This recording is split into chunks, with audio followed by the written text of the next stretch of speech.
Ya, listo. A ver, antes de empezar con la clase, les quiero dar anuncios. Les cuento que, bueno, les mandé la tarea por correo, por si acaso. También se la subí al campus. Tienen hasta el otro viernes para entregarla. Ya está en el campus. Si acaso, ahí está, hasta el viernes 24 a las 23:59. Es por Google Drive. Ya tienen que subir su archivo ahí. Está linkeado en la tarea, la carpeta donde tienen que subirlo. Ya tienen todo el día para entregarlo. Además, hace poquito, hace como 20 minutos, les subí la segunda guía del curso. Tienen que ir a la sección de ejercicios. Debe estar la segunda guía, que no sé por qué la puse como carpeta. Ok, ya, pero va a estar la segunda guía. ¿No? Y ahí tienen para practicar series, hasta lo que vimos de series de Taylor, ¿ya? Y de McLaurin. Tienen series de funciones y tienen para entretenerse un rato. No se olviden que hay prueba como en un mes más, ¿ya? Me parece que es el 15 de octubre, algo así. Veamos, claro, el 15 de octubre me parece que es el viernes 15. Ahí tienen para practicar un poco, ¿sí? Para que o intenten hacerlo por último. Eso, ¿qué más les tengo que decir? Si me acuerdo, les digo. Ya, entonces vamos a comenzar con la clase de hoy y vamos a partir retomando lo que dejamos pendiente la clase anterior, ¿ya? Que fue el ejemplo del péndulo. ¿Ya? Acá. Entonces habíamos visto que el péndulo, cuando yo tenía acá una masita, ¿no es cierto? Que estaba, bueno, un péndulo, ¿no es cierto? Acá hay un ángulo teta, digamos. Entonces ese fenómeno uno lo describe con esta ecuación diferencial, ¿ya? Y fíjense que esta es una ecuación diferencial no lineal, ¿ya? No, eh, entonces tenemos acá una ecuación de segundo orden que no es lineal. ¿Recuerdan lo que es lineal, no es cierto? ¿O no? ¿O lo tengo que recordar? Bueno, lo voy a recordar por favor. A veces uno se lo olvida. Voy a ponerlo en el caso de una ecuación más, porque esto puede ser más general. Se puede hablar de sistemas lineales. ¿Ya? Entonces, clase, ¿cuánto estamos? 7.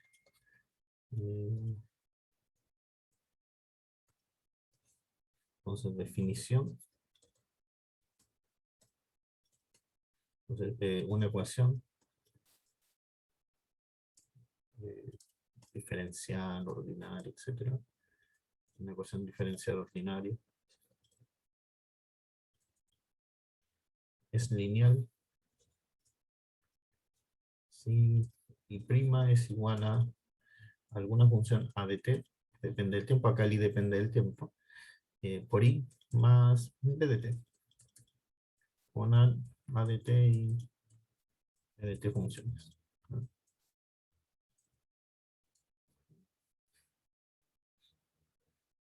Ejemplo simple.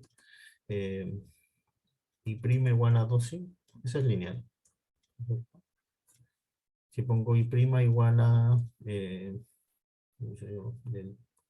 4 por el logaritmo de i, esa no es lineal. Es como las funciones lineales que uno conoce, ¿no? Recuerden que las funciones lineales eran algo así como a por x más b, una cosa de ese estilo. ¿Ya? Entonces, esta no es lineal. Esta no es lineal. Entonces, volvamos a la pizarra. ¿Ya? Entonces, tenemos esta ecuación de segundo orden porque hay una segunda derivada, ¿ya? Que no es lineal. ¿Ya? Eso. No es lineal. Obviamente el ángulo varía con el tiempo, ya esa derivada es con respecto al tiempo. ¿Ya? Entonces, esta es nuestra ecuación diferencial. ¿Ok? Esa es nuestra ecuación diferencial.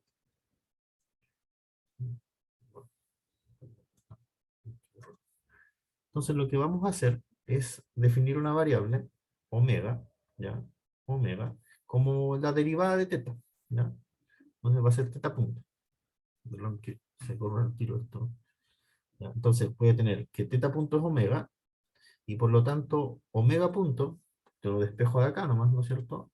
Acá va a quedar omega punto más g partido en L por seno de teta es igual a 0. Así que despejo eso para allá y me da esta ecuación de acá. ¿Se fijan? Y entonces lo que voy a hacer es considerar este campo de vectores, ¿ya? En R2. El que formo con estas coordenadas, perdón, con estas funciones, omega y, ojo, si vamos a hacer una simplificación, vamos a decir que esto vale 1, ¿ya? Vale 1 nomás, ¿no? Una simplificación.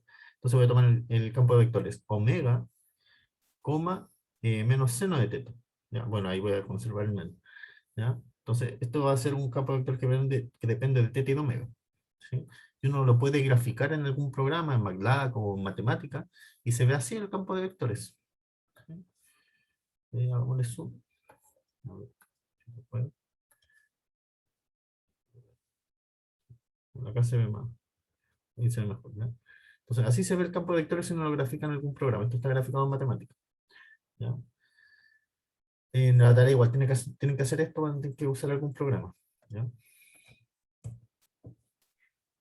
Ese es el campo de vectores original, fíjense cómo es ya. Esas son las trayectorias que siguen, porque digo que traten de acordar porque después los vamos a comparar con otros campos de vectores. ¿Ya? Entonces, son así como, no sé, óvalos, no sé cómo escribirlo. Bonitos, ¿ya? Flechitas bonitas. Entonces, bueno, uno lo puede ver más de cerca todavía, ¿no?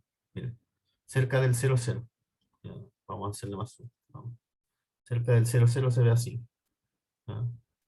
Eso es cerca del 0, 0. Fíjense, perdón que el zoom se corre un poco. Acá está el 0, ¿no es cierto? Un poquito más abajo también está el 0. Ahí. Y acá estoy como súper cerca del 0, menos 0,2, menos 0,4, menos 0,6. Ya estoy muy cerca del 0. ¿Ya? Hice un zoom bastante grande ahí. Y acá es cerca del punto pico más 0, si no me equivoco. A ver. Sí, pico más 0. ¿Ya? Entonces, bueno, es aproximadamente 3,14, pues está más o menos por acá. Entonces acá también estoy cerca del punto pico más cero, ¿se fijan? Menos 0,2 hacia abajo, 0,4 hacia arriba, etcétera. ¿Ya? Entonces, así se ve si uno le hace zoom a los campos de vector. ¿Ya? No se olviden de esos dibujos que después vamos a comparar. Entonces, ¿qué es lo que vamos a hacer? Esa ecuación, o ese sistema de ecuaciones no lineales, lo vamos a linealizar. ¿Ya? ¿Cómo se hace eso? Voy a recordar porque esto no está anotado en la diapositiva. ¿Qué es lo que hacía uno? Uno, recuerdo, pongamos acá, entonces si F va de Rn, o quizá definía en un subconjunto de Rn, Rn es un campo de vectores,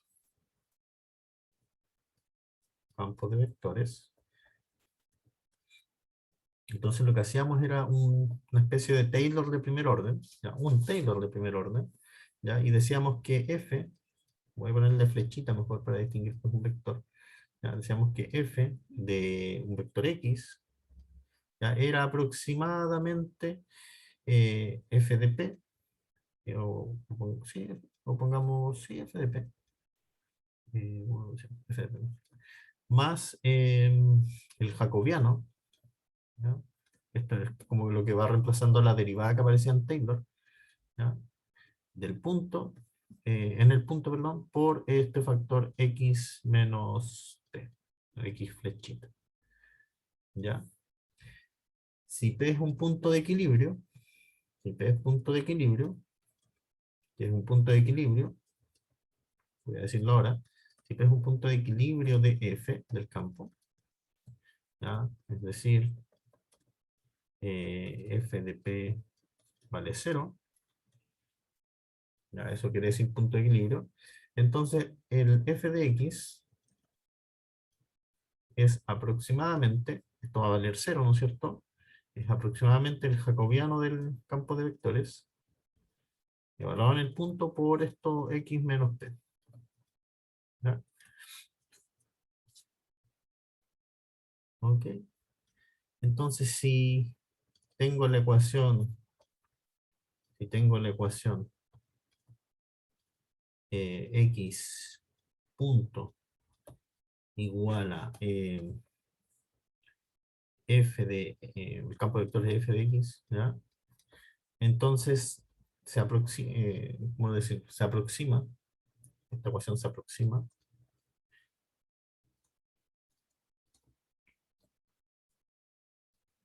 al sistema o a la ecuación, ya, al sistema, en lo que voy a hacer. Este f es aproximadamente el jacobiano de f de p por x menos p, ¿no es cierto? Ya, entonces se aproxima al sistema u punto, podemos decir u punto, igual al jacobiano de f, ya, por u. ¿Qué es el u? Ese vector que puse ahí, el x menos p. Y eso es una linealización, ¿ya? Obtener esta ecuación. ¿Se fijan? Porque esto es una ecuación lineal, digamos, no es un aproximado. ¿Ya? Entonces, y a propósito, eh, voy a decirlo, parece. A ver, vamos a ver si lo tengo que decir acá.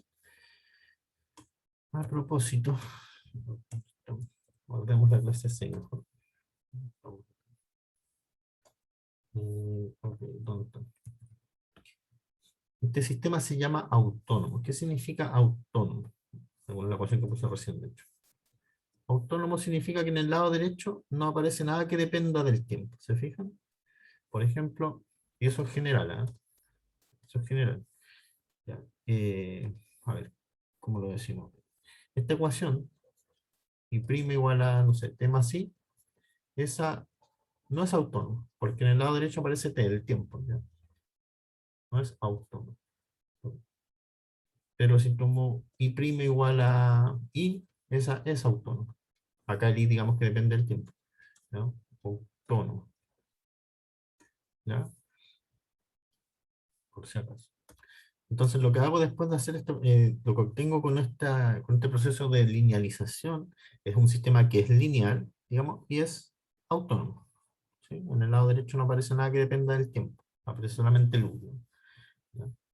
Entonces volvamos al ejemplo que teníamos acá. ¿Ya? Entonces teníamos este campo de vectores, ¿no es cierto? Ese campo de vectores. ¿Ya? Y lo que voy a hacer es sacar los puntos de equilibrio. ¿Cómo saco los puntos de equilibrio? Simplemente resuelvo esta ecuación. Omega igual 0 y menos seno de teta igual a 0.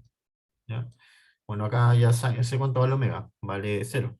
Y la función seno se anula en los múltiplos de pi, por eso es que acá aparece un k por pi. ¿Ya? Así que los puntos, acuérdense que acá estaban ordenados como teta como omega, entonces los puntos van a ser los múltiplos de pi, coma 0. Y acá el k puede ser cualquier cosa, de hecho, cualquier cosa entera. ¿Ya? Esos son los puntos de equilibrio. ¿Ya?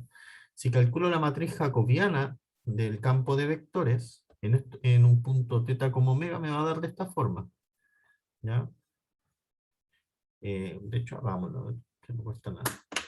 Entonces, solamente para completarlo. Voy a anotarlo. Calculemos la matriz jacobiana, por si acaso. Entonces, estábamos en el ejemplo del péndulo, ¿no? Entonces, este es mi campo de vectores. Flechita. Omega, menos seno de teta. Entonces, la matriz jacobiana, el campo de vectores, va a ser así. Pongamos este F1 y este F2. Entonces va a ser la derivada de F1 con respecto a teta, coma la derivada de F1 con respecto a omega, después la derivada de F2 con respecto a teta, después la derivada de F2 con respecto a omega. Y ahí derivamos nomás entonces. A ver, acá me va a quedar la derivada de omega con respecto a teta, bueno, va a ser 0. Después la derivada de omega con respecto a omega va a ser 1. Después la derivada de, ¿cómo se llama? De menos seno de teta con respecto a teta, eso es menos coseno, ¿cierto? Pues la derivada de seno de teta con respecto a omega va a ser 0. ¿Ya? Eso da. Entonces volvamos a la pizarra. A ver si no tiene lo mismo. Sí, no tiene lo mismo, ¿no es cierto? Ya. Y si evaluamos acá en estos puntos, ¿ya?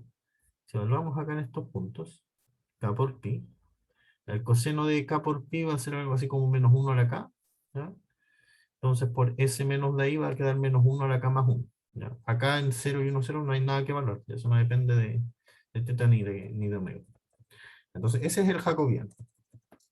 Y entonces lo que hago es aplicar lo que vimos recién, ¿ya? Entonces, el jacobiano, vamos a hacerlo en la pizarra. Lo voy a centrar acá, porque si no se me olvida. ¿Ya? ¿Preguntas hasta ahora? No. Volvamos a computar. ¿Dónde está? El campo de vectores.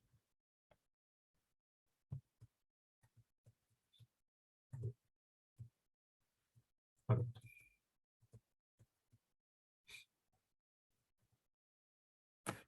Entonces, fíjense, nos quedaba algo así, ¿no? X punto, perdón, X flechita menos los puntos, ¿ya? Y los puntos en este caso son así, K por pi, coma cero, ¿sí? Entonces acá, con el X es algo así, ¿no? Es, ¿cómo se llama? Eh, Teta como omega, digo, ¿ya? Eso es el X. Entonces me va a quedar teta menos K por pi, omega menos cero, ¿ya? Y por eso va a quedar así.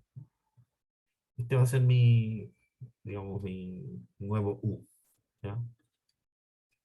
Va a ser mi nuevo U. Entonces dijimos que la ecuación me tenía que quedar así, ¿no? Un punto, bueno, es mejor la pizarra, perdón.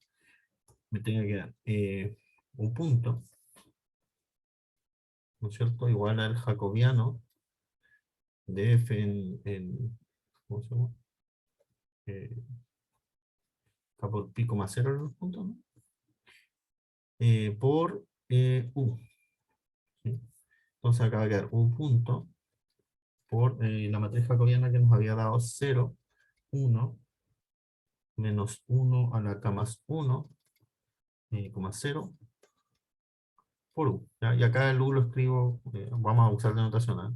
Un U, B, ¿ya? Y entonces voy a quedar así, ¿no?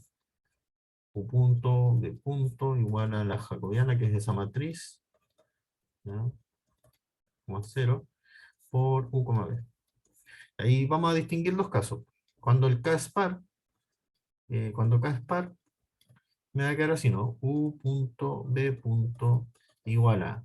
Acá, si el K es par, esto va a dar menos 1, porque esto va a ser impar, entonces va a ser 0, 1, menos 1, 0 por U, B. Y si uno hace las cuentas, va a quedar U, menos B, ¿no? Entonces me queda ese sistema. Ahora, si el K es impar, acá va a quedar un número par, ¿no es cierto? Entonces va a quedar U punto, B punto igual a 0, 1, 1, 0 por U, B. Así que me va a quedar, si hago el producto, perdón, acá es B, menos 1, a ver, 0, B, menos 1, perdón, no, están errores, errores. Corríjame si me equivoco, es 0, 1, sí, B, menos 1. Sí, entonces acá queda B, 1. Sí. Ahí está. ¿Se fijan? Y la gracia está en que ahora tenemos ecuaciones lineales nomás, ¿sí? Partimos de un sistema no lineal, ¿ya? Y ahora lo que sacamos fue un sistema lineal, ya que es un aproximado nomás, ¿ya? Esta es una de las aplicaciones que se le puede dar a Taylor, linealizar ecuaciones. Aproximar una ecuación no lineal por una que es lineal, ¿sí? Por eso que salen esas cuentas ahí, ¿ya? Entonces no se olviden, el U es ese vector de ahí, ¿ya? Esto es teta como omega, menos los puntos de equilibrio, o un punto de equilibrio. Ya, pero ahora grafiquemos. Miren, estas son las linealizaciones. Vamos a hacerle zoom. ¿Ya? Acá están superpuestas con el campo original, ¿ya? Esta es cerca de 0, 0, esta es cerca de pi, cero. Entonces, miren, hagámosle zoom. ¿Dónde está? Acá. ¿Ya? Entonces, miren. Si se fijan las flechitas acá cerca del 0, del 0, 0, siguen más o menos las mismas trayectorias, ¿sí? Más o menos. Pero ojo que me voy alejando del 0 y ya como que se van perdiendo un poquito. El 0 está como acá al medio más o menos, ¿ya? Lo mismo acá en el punto pi, cero, siguen aproximadamente las mismas trayectorias, ¿no es cierto? Miren las flechas, casi son iguales, ¿ya? Pero si me alejo un poquito, comienzan como ya a ser distintas, ¿no?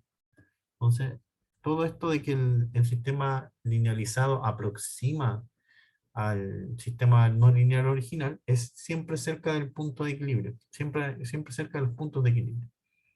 ¿Ya? Ahora bien, como decía antes, si uno se aleja mucho de los puntos de equilibrio, por ejemplo, acá está el punto 0,0, si uno se aleja mucho de los puntos de equilibrio, las linealizaciones ya así como que no aproximan nada. Miren cómo están las flechas acá. Ya como que ni siquiera siguen trayectorias parecidas. Ya acá cerca del punto de equilibrio se parecen. Lejos del punto de equilibrio ya ni se parecen. Miren estas que están acá. Acá es mucho más evidente. Esas, todas estas de acá. ¿Se fijan? Ya siguen otras trayectorias. ¿Sí? Así que, repito, las linealizaciones aproximan al sistema no lineal original siempre y cuando esté cerca de un punto de equilibrio. ¿Ya? Siempre y cuando esté cerca de un punto de equilibrio. Si no, como que no resulta la idea próxima. ¿Sí? Preguntas sobre este ejemplo. En la tarea van a tener que ver esto de nuevo, por si acaso. ¿Ya? Les dejamos un libro para que revisen la materia que necesitan de ecuaciones diferenciales. ¿Ya? Ok, bueno, cualquier otra pregunta, bueno, si quieren también pueden escribir por interno si tienen alguna duda, ¿ya?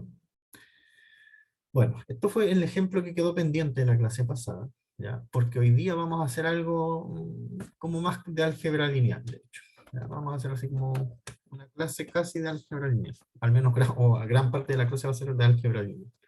¿Ya? Porque podría ser la continuación de un curso de álgebra lineal. Así que, si no se acuerdan de algo de lo que voy a decir de linealmente independiente, de base, cosas así, me van diciendo, ya para ir recordando, por favor.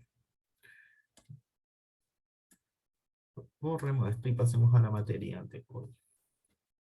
Ya. Voy a poner en pantalla completa. Ya. ¿Con qué vamos a partir? Con algo que se llama productos internos. ¿Ya? Y ortogonalidad. Los productos internos ustedes ya los han visto de alguna manera cuando estudiaron vectores en R3, por ejemplo. El producto punto de vectores es un producto interno, por ejemplo. ¿Ya? O sea, ¿qué le llamamos en general un producto interno? Acá lo voy a definir para un espacio vectorial que está sobre los números reales, por ejemplo, Rn. ¿Ya? Si quieren piensen en Rn un rato. Entonces, si tengo un espacio vectorial B, ¿ya? Yo voy a decir que una función, acá se denota con estos corchetes, ¿ya? Esos puntitos quiere decir que esa función se aplica en dos variables, digamos, en dos vectores. ¿Ya? Entonces, va a ser una función de B cruz B. ¿Por qué de B cruz B? Porque se aplica a pares así, un coma B. ¿Ya? Y que me da un valor real, ¿ya? O sea, a cada par de vectores le asocio un valor real, ¿ya? ¿Y qué va a cumplir esta función? Va a cumplir las siguientes propiedades. Primero, algo que se llama positividad, ¿ya? ¿Qué significa positividad? Que cuando yo hago el producto interno, si quieren, digamos, producto punto a veces, ¿ya? De B con B, o sea, de un vector consigo mismo, eso siempre da mayor o igual que cero, siempre. ¿Ya? Eso significa positividad. El producto interno de B con B siempre da mayor o igual que cero. ¿Qué significa definido? Significa que la única manera en que el producto punto de un vector consigo mismo de cero es que el vector sea cero. ¿Ya? Cuando cumple estas dos propiedades, uno dice que el producto es definido positivo. ¿Ya? Voy a decir varias veces producto en vez de producto interno, disculpen. ¿Ya? Por otro lado, ¿qué más se le pide? Que sea una función lineal. ¿Ya? ¿Qué significa una función lineal? Básicamente que este corchete lo pueda distribuir así, o sea, saco el alfa, junto el u con el w y el b con el w. ¿Sí? Eso significa ser lineal, ¿no? Parecido a lo que se veía en álgebra lineal. ¿Ya? Es lineal, de hecho, eso es lo mismo. ¿Ya? Es sacar los escalares y separar y distribuirse bien con las sumas. ¿Ya? Eso significa ser lineal. Y simetría significa simplemente que si hago el producto de u con b, eso es lo mismo que el producto de b con u. ¿Ya? Esto en el caso de un espacio vectorial real. Cuando uno toma un espacio vectorial complejo hay que cambiar un poquito todo esto. ¿Ya? Ya, y una cosa de notación. Cuando el B tenga algún producto interno, digamos eso, voy a referirme a este par como un espacio con producto interno. ¿Ya? Entonces, cada vez que anote así, quiere decir que en el B estoy considerando este producto interno. ¿Ya? Una cosa de notación, para no escribir tanto. Entonces, repito, un producto interno es una función que a cada par de vectores le asocia un número real, ¿ya? Y que tiene estas propiedades. Es positivo, es definido, es lineal y es simétrico. ¿Sí? Puede parecer mucho, pero vamos a ver ejemplos para que vean que no son cosas tan raras. ¿Sí? Entonces, veamos ejemplos. Bueno, bueno, mucho. Eh, espérenme, espérenme un poquito. Quiero cambiar de diapositiva. Disculpen, ¿no? Mm,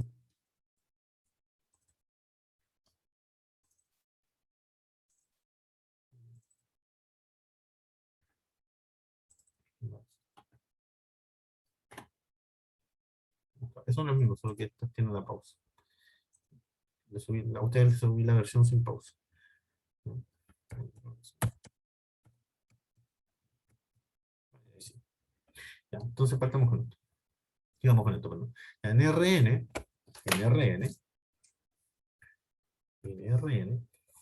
tenemos este producto interno, que es el producto punto de siempre.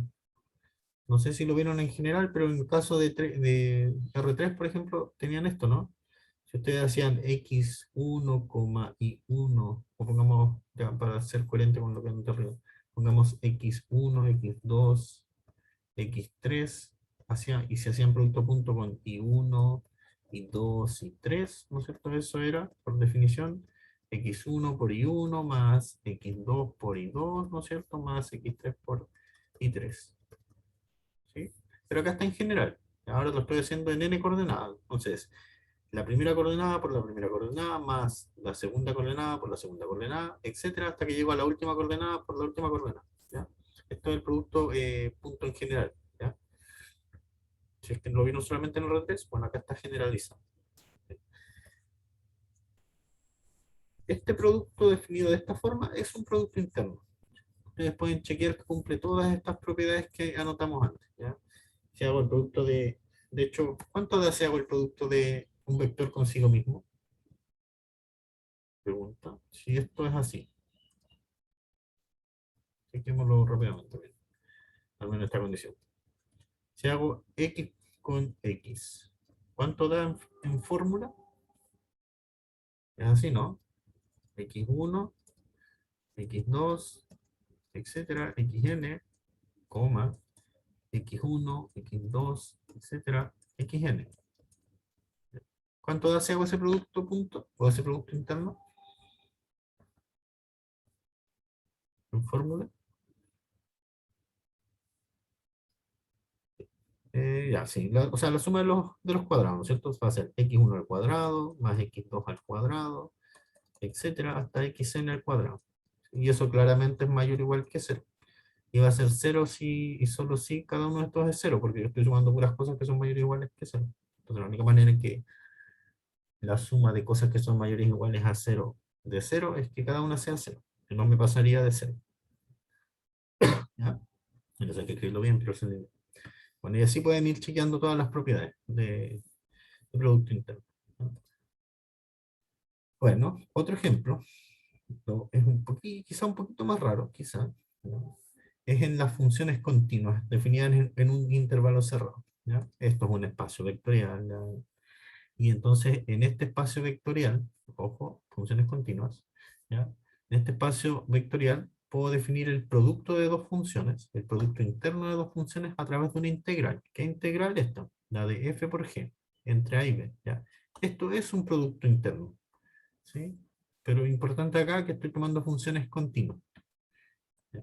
Porque si solamente tomo funciones que son Riemann integrables, digámoslo así, entonces no es un producto interno. Y lo que falla en este caso es lo de acá, la segunda condición. El producto no va a ser, perdón, no cumple la propiedad de ser definido.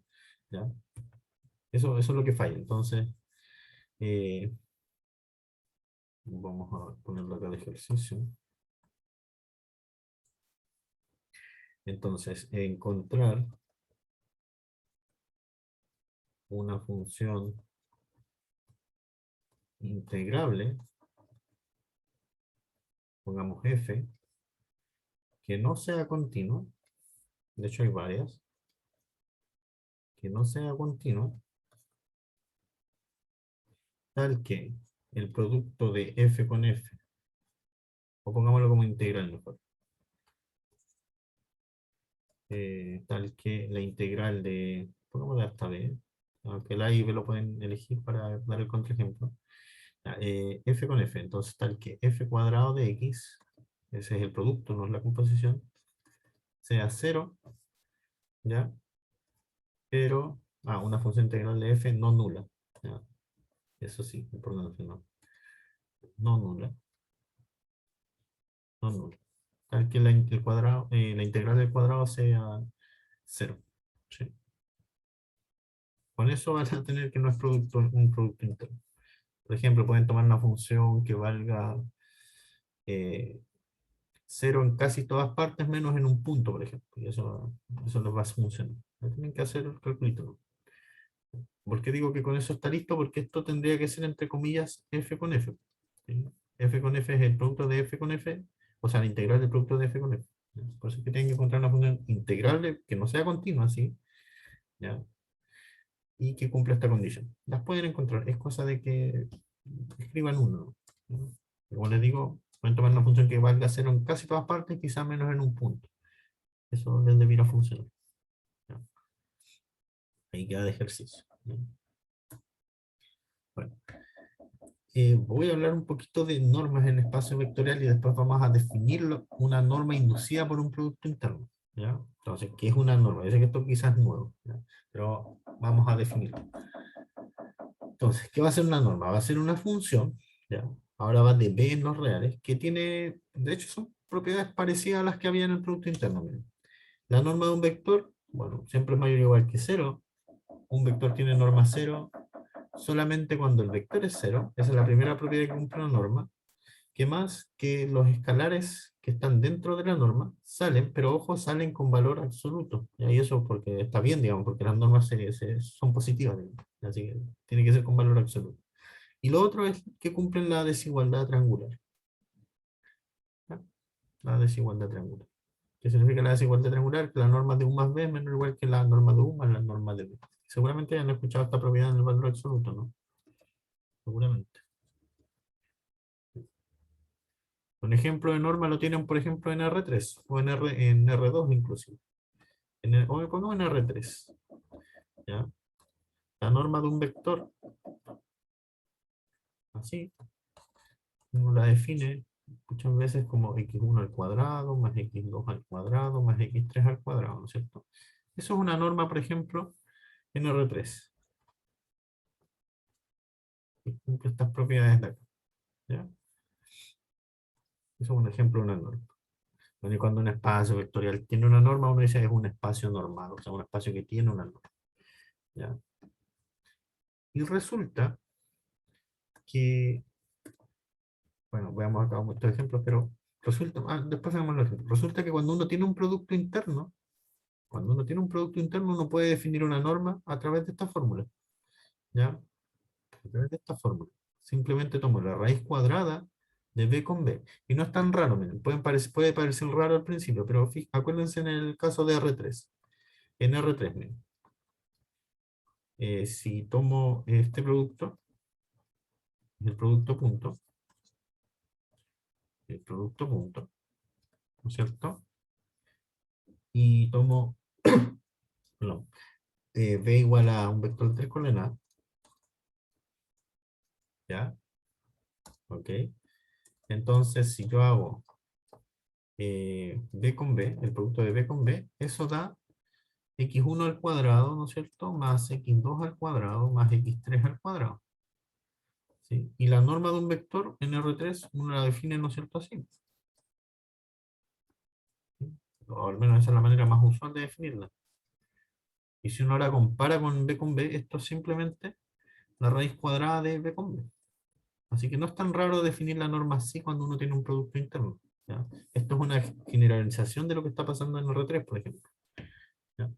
Entonces, bueno, antes de seguir, veamos los ejemplos que puse acá. Pusimos acá. ¿Ya? Entonces tenemos algo que se llama en RN las normas P. ¿Ya? En el caso de P igual 2, uno simplemente recupera la norma de siempre, la norma euclidiana que se llama, ¿ya? Con la que estábamos viendo recién. Ya, pero eso se puede generalizar y tomar un exponente p cualquiera. ¿Ya? Simplemente ahora tomo la raíz pésima de la suma de las potencias p de las coordenadas. O sea, x1 a la p con valor absoluto, porque en principio no sé si estos son positivos o negativos. Acuérdense que tiene que darme un número positivo dentro, o idealmente tiene que darme un número positivo dentro de la raíz. ¿Ya?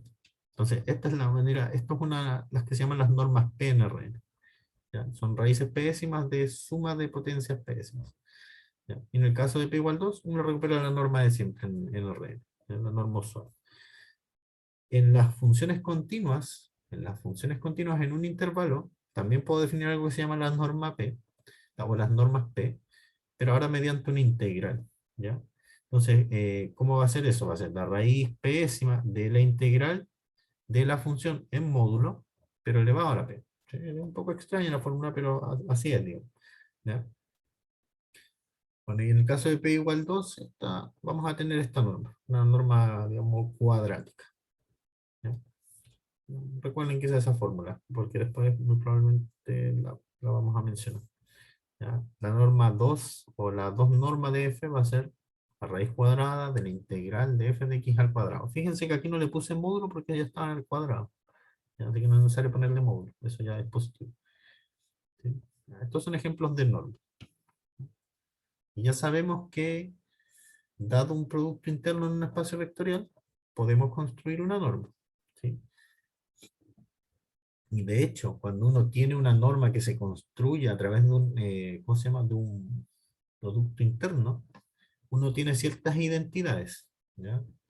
Por ejemplo, estas de acá, ¿ya? Una que se llama la identidad de polarización, ¿ya? Que me permite recuperar el producto interno a través de las normas, ¿ya?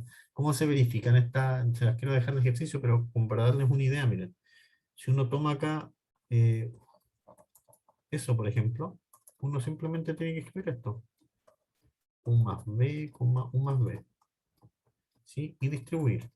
Entonces acá va a quedar U con U, ¿no es cierto? Voy a poner paréntesis ahí. U con U, después U con B, ¿cierto? Después B con U, después B con B, ¿no es cierto? Y así. Y si uno hace un cuarto de U menos B, me parece que lo estoy haciendo yo, esto va a ser un cuarto de U menos B con U menos B. Si uno hace esto, expande nomás por linealidad. Entonces va a ser U con U. Después U con menos B. Entonces ese menos sale para afuera porque es lineal. Entonces acá menos U, U a B. ¿Ya? Después menos B con U. Pero acuérdense que eso es lo mismo que U con B. O U con menos B. Y saco el menos 1 y va a quedar entonces menos U con B. También. O si quieren anotemos el tiro. Así si no. Menos B con U. Ya, nadie se confunde. Después menos B con menos B. Entonces menos por menos me va a dar más. Entonces va a ser B con B. ¿Sí? Y si uno resta, le va a dar si uno resta estas dos cosas, le va a dar eso de ahí. ¿Ya? Si uno resta con cuidado. Y así como uno demuestra esta identidad de polarización. El paralelogramo es similar. Tienen que anotar el U más B al cuadrado, la norma de U más B al cuadrado, como U más B con U más B, el producto de U más B con U más B. Y la norma de menos B al cuadrado también, como el producto de U menos B consigo mismo, con U menos B. Y si suman eso, les va a dar esto de aquí. Seguramente les va a dar algo así como U con U, 2 con U, 2 U con U más 2 B con B, si suman B. ¿Ya? Y ahí reconocen que eso es la norma al cuadrado. ¿Ya? Así se chequean estas identidades. ¿Preguntas o vamos muy rápido?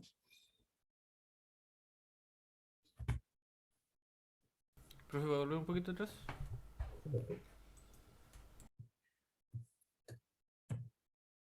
Ahí. Sí.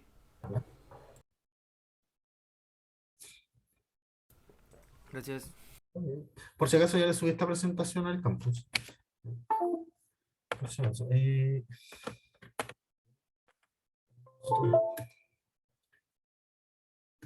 Ya, una cosa así. Bueno, ahí demuestran las observaciones, pero es lo que les dije recién. Ya. Cuando uno le dan un producto interno, uno puede armar una norma, ¿no es cierto? Nos tira automáticamente una norma. ¿Cómo? Con esta fórmula de ahí. Sin embargo, cuando a uno le dan una norma en un espacio vectorial, no siempre hay un producto interno. ¿Ya? No siempre hay un producto interno. ¿Sí?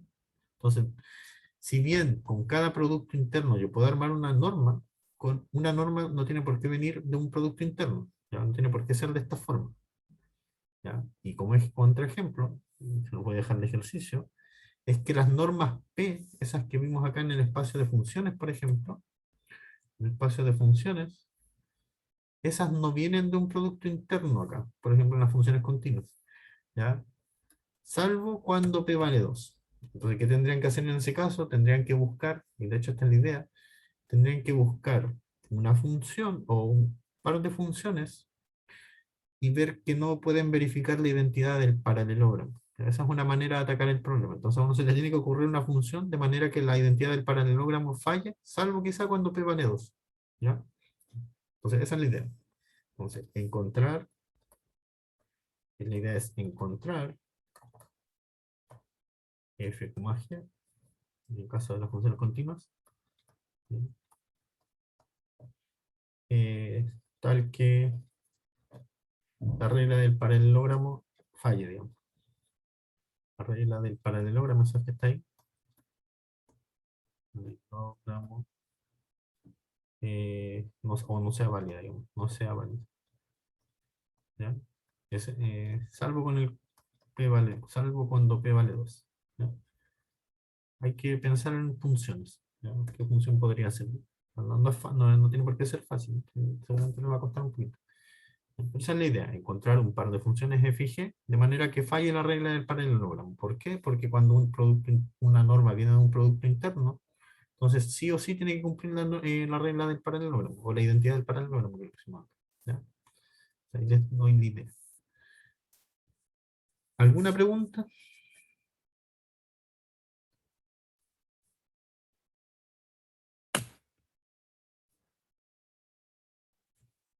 No, profe. No. Ya. Entonces, que quede claro, con un producto interno puedo construir una norma. Sin embargo, no todas las normas en un espacio vectorial se pueden construir con un producto interno. Acá está el ejercicio. ¿Ya? Bueno. Pero ahora nos vamos a concentrar un poquito en los espacios con producto interno y vamos a hablar, vamos a tener en cuenta la norma que se puede definir con ese producto interno. ¿Ya? Esa que está acá. Ahí, no se olviden, esa es la norma. Ahí. Bueno, esta es la norma. ¿Ya? Quieren, muchas veces es más cómodo incluso pensar en la norma al cuadrado, porque así no se olvida de la raíz. ¿No? Si quieren, la norma al cuadrado es el b con b, el producto de b con b. Entonces, cuando uno tiene una norma que viene, perdón, cuando uno en un espacio vectorial tiene un producto, con ese producto se construye una norma, ¿ya? Uno puede establecer una desigualdad que es más o menos famosa, que se llama la desigualdad de Cauchy-Schwarz, ¿ya? Esta que está acá, ¿ya? Seguramente la hicieron de forma independiente Cauchy y Schwarz, ¿no? Por eso se llama Cauchy-Schwarz, quizá, o quizá no lo hicieron ninguno de los dos, no lo sé, ¿ya? Pero esa desigualdad dice lo siguiente: el valor absoluto del producto interno siempre está acotado por el producto de las normas. ¿Sí? Eso es lo que dice. O si quieren al cuadrado también lo pueden decir, ¿no? El producto interno al cuadrado siempre es menor o igual que las normas, el producto de los cuadrados de las normas. ¿No? También se puede decir eso. ¿Ya? Y la igualdad acá se da solamente cuando el U y V son linealmente dependientes. ¿Qué significa que U y V sean linealmente dependientes? Lo voy a recordar. Entonces, recuerdo, esto es de álgebra lineal, en este caso, U y B son linealmente independientes. Bueno, se puede caracterizar de varias maneras, pero una forma es esta: linealmente, perdón, ¿qué quiere decir? Sí, linealmente dependientes, no independientes. Eso quiere decir, linealmente dependientes, si U es igual a, o pongámoslo con flechita, ¿ya? Para que se note que son vectores. Si U es igual a un alfa por B, con alfa para un número real. U y B no nulos, pongamos para que tenga alguna gracia. ¿Ya? Entonces, cuando un vector, dos vectores son LD o linealmente dependientes, cuando uno es múltiplo del otro. Obviamente acá puedo tomarla igual, también pensar así, ¿no? Que B es un múltiplo de U. Pongamos un alfa tímido. Simplemente tomo uno partido en alfa en vez de alfa. ¿Ya? Digamos, U puede ser un múltiplo de B o recíprocamente B, uno puede decir que B es múltiplo de U. ¿No? Es equivalente. ¿Ya? Eso es lo que es ser linealmente dependiente, por si acaso. ¿Ya? Entonces la igualdad se da cuando uno es múltiplo del otro. ¿Sí? Es el único caso donde hay una igualdad acá. ¿Ya? Bueno, ¿y cuál es la idea como de Cauchy-Schwarz, de demostrar Cauchy-Schwarz? Es súper simple en realidad. Uno toma, pongamos lambda. Lambda va a ser un parámetro. Ya van a entender por qué tomo ese parámetro. O si quieren pueden pensarlo como un X. Entonces yo hago el producto interno de U más lambda B con U más lambda B. ¿Sí? Y yo sé porque el producto es, ¿cómo se llama? Definido positivo, que esto tiene que ser mayor o igual que cero. ¿Sí? Eso es por propiedades de valor, propiedades del producto interno, ¿no es cierto? Del producto interno. Bueno, positividad para ser exacto. ¿Ya? Entonces distribuye, miren. Vamos a hacer acá que ahí pusimos solamente ¿cómo se llama? El resultado. Entonces, si uno expande acá, va a ser U con U, ¿no es cierto? Después, U con lambda B, pero ese lambda sale. Entonces va a quedar acá U con B no es, y por lambda. Después, lambda B por U, ¿sí? Pero acuérdense que B con U es lo mismo que U con B, ¿sí? Así que acá me va a quedar lambda U con B, ¿sí? Después me queda lambda y lambda ahí, o sea, sale dos veces lambda, así que va a quedar un lambda cuadrado. Y va a quedar B con B, ¿se fijan? Y les recuerdo que el producto de U con U era la norma al cuadrado, el producto de B con B era la norma al cuadrado. ¿Ya? Y acá estos dos como son iguales los junto acá. ¿Ya? Entonces lo que tengo es una función cuadrática eh, que siempre es positiva. ¿Ya? Si uno lo mira así como función cuadrática. Y si uno representa esto geométricamente, esto sería una parábola que se abre hacia arriba, ¿no es cierto? ¿Por qué se abre hacia arriba? Porque el coeficiente de acá es positivo. ¿Sí? Entonces, esto es una parábola que se abre hacia arriba y siempre es mayor o igual que cero. ¿Sí? Así que su discriminante tiene que ser sí o sí mayor o igual, perdón, menor o igual que cero. ¿Ya? Eso es algo como de la función cuadrática, ¿no? ¿Ya? Y entonces, lo que tengo es, si calculo el discriminante de esta ecuación cuadrática, de esta función cuadrática, sería ¿cuánto era eso? Era b cuadrado menos 4ac, ¿no? Algo así. Entonces, calculémoslo. Entonces, acá el b sería 2 lambda cuadrado, entonces es 4 lambda cuadrado. Ah, no, perdón, 4, miento, no, lambda, no. 4, ¿cómo se llama? U con b. Entonces, 4 u con b al cuadrado y menos 4a por c. Entonces menos 4, el a es la norma de b cuadrado por c, que es eso de ahí, u cuadrado. ¿Se fijan? Ya, entonces eso tiene que ser menor o igual que c. ¿Ya? Y si divido por 4, entonces me va a quedar esa ecuación de ahí. Y ahí está listo. ¿Sí? Porque entonces me va a quedar esta ecuación. O esta inecuación, mejor dicho. Eso es menor o igual que el producto de las normas al cuadrado. Si saco raíz a ambos lados de la igualdad, bueno, eso es mayor o igual que cero. Si saco raíz cuadrada a ambos lados de la desigualdad, entonces me queda como módulo acá. Y eso me queda menor o igual que U con el producto de las normas. ¿Ya? Ahí está, ese es Cauchy-Schwarz. ¿Ya? Entonces, Cauchy-Schwarz dice eso. El módulo del producto punto, o del producto interno, mejor dicho, está siempre acotado por el producto de las normas. ¿Ya? Les voy a dejar el ejercicio que vean la segunda parte, que la igualdad se tiene cuando el U y B son linealmente dependientes. ¿Ya? Eso hagan ustedes. Un ejercicio. ¿Ya? Aplicaciones de Cauchy-Schwarz, solamente para que no se vea tan extraño. ¿Ya? Solamente para que no se vea tan extraño. Entonces, les recuerdo, en Rn teníamos este producto punto, ¿no? Si pongo así los vectores, le voy a aplicar a estos vectores en la desigualdad de Cauchy-Schwarz. ¿ya? Y igual a I1, I2, etcétera, y n. ¿Ya? Entonces, si hago el producto punto de x con y, eso es x1 por i1 más x2 por i2 más etcétera, xn por in. ¿Sí? Si calculo la norma de x, incluso al cuadrado, pongámoslo, ¿ya? Y esto también, hagámoslo al cuadrado, ¿ya? Para que quede igual a lo que está arriba. Si calculo la norma de x al cuadrado, eso era x con x, ¿no es cierto? De punto x con x, y entonces va a quedar x1 al cuadrado más x2 al cuadrado, etcétera, hasta xn al cuadrado. Análogo para la norma de y al cuadrado, ¿ya? Va a quedar y1 al cuadrado más, más y2 al cuadrado, etcétera, hasta que llegue igual y sub n al cuadrado, ¿ya? Entonces, en este lado, en el lado izquierdo de la desigualdad tengo esto, el producto de x con y elevado al cuadrado. Fíjense que no le puse módulo porque elevado al cuadrado, ¿ya? Y en el lado derecho tengo la norma de x al cuadrado, ¿no es cierto? Y eso de acá es la norma de y al cuadrado. ¿Me fijan? Entonces, Cauchy-Schwarz, cuando uno lo escribe en coordenadas en el caso de Rn, se ve así, ¿ya?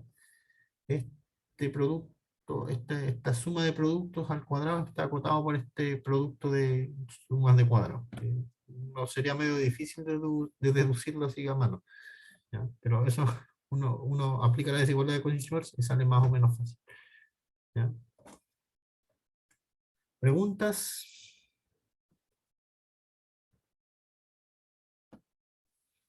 ¿No? Mira, en el caso de funciones, en el espacio de funciones, si uno mira acá el lado izquierdo, esto es el módulo del producto de f con g, ¿sí? Esto ¿cómo se llama? Es la norma de f, ¿ya? La norma 2 de f, digamos, ¿ya? Y esto también es la norma 2 de f, pero no de g, no de f, ¿sí? Entonces acá estoy diciendo eso es menor o igual que ese producto, ¿ya? Acá está aplicado directamente, ¿sí? Ahí tenemos una desigualdad íntegra, ¿no? Esas son más extrañas todavía. Mostrar estas desigualdades hacia mano debe ser bastante complicado, ¿no? Pero con Cauchy-Schwarz sale directo ahí. Bueno, ahí pueden entretenerse buscando productos internos en espacios vectoriales y aplicando la desigualdad de Cauchy-Schwarz, a ver qué les sale.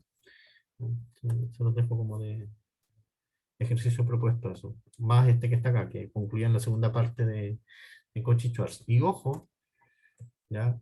Que Cauchy-Schwarz se puede usar para chequear que cuando uno define esta norma, ¿ya? Entonces ejercicio, cuando uno define la norma haciendo un espacio vectorial, entonces se cumple automáticamente la desigualdad triangular. O sea, no tan automáticamente, igual hay que trabajar un poco. O sea, me refiero a que, ¿se acuerdan que una norma tenía que cumplir tres condiciones? Y la mayoría, las dos primeras condiciones son más o menos inmediatas si ustedes las anotan. Sin embargo, la tercera, que es la desigualdad triangular, no es fácil de hacer a mano y uno ocupa la desigualdad de Cauchy-Schwarz. Entonces, si la norma de B es, no sé, B con B, o si defino, sí, entonces demostrar que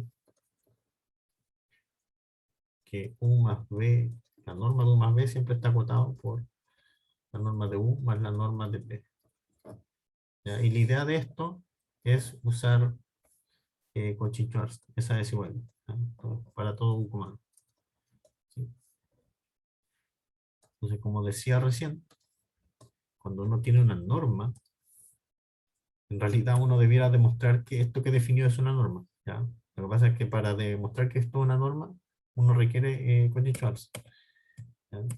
Entonces, ¿dónde está? Acá también, fíjense. Las tres propiedades que tenía que cumplir la norma. Estas son más o menos inmediatas, porque si me va a dar B, esto es, ¿cómo se llama? la raíz cuadrada de b con b, ¿no es cierto? Entonces son mayor o igual que 0. Esto es decir que, en el fondo, si uno lo mira al cuadrado, esto es decir que b con b es igual a 0, ¿no es cierto? Si solo si b igual a 0. ¿Sí? Eso también es inmediato por la definición de producto punto. ¿Ya? Esto de acá también es más o menos inmediato, miren. B con B, bueno, estoy diciendo alfa con B, no B con B. Entonces, el producto, pongámoslo en raíz, ¿ya? Porque hay que sacar el absoluto. Alfa con alfa con B, si saco el alfa, sale al cuadrado, ¿no es cierto? Porque saco uno de la primera coordenada y otro del segundo. Entonces me queda alfa cuadrado por el producto de B con B. ¿Sí? Y saco la raíz cuadrada y entonces va a quedar el módulo de alfa. Acuérdense que la raíz de x cuadrado es el módulo de x en general. ¿Ya? Entonces va a ser alfa en módulo por la raíz cuadrada de b con b. Y eso es alfa por la norma de b. Así que esa también es inmediata. La que no es inmediata es la desigualdad triangular. ¿Ya? Así que en algún momento hay que usar Cauchy-Schwarz. Entonces miren, si quieren veámoslas al cuadrado. Entonces u más b al cuadrado es algo así, ¿no? Es u más b con u más b. Y bueno, lo que habría que llegar es que eso es menor o igual que u más b al cuadrado, ¿no? Eso habría que llegar. Y después uno saca raíz cuadrada. Entonces, si uno expande esto es u con u más 2u con b más b con b. ¿Sí? Y ahora hay que aplicar el Cauchy-Schwarz. No lo voy a terminar yo para que ustedes lo hagan. Fíjense, ahí está eso. Entonces, ahora uno podría aplicar Cauchy-Schwarz y decir esto es menor o igual que algo. ¿Ya? Pero eso ya se los dejo a ustedes, para que lo terminen. Pero esta es la idea, digo. ¿Ya? Por eso es que acá se requiere la desigualdad de Cauchy-Schwarz para sacar la desigualdad triangular. ¿Ya? Si no, está medio difícil. Bueno, será una idea, ¿no? Ya, entonces volvamos.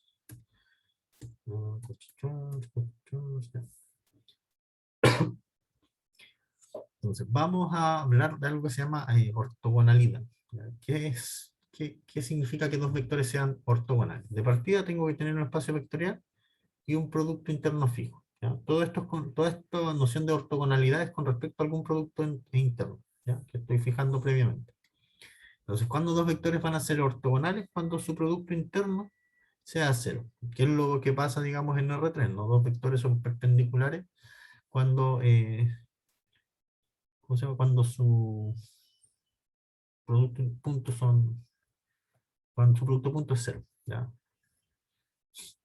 A veces uno anota algo así, que U es perpendicular a D. ¿No? Va a decir que son ortogonales. Ahora bien, miren.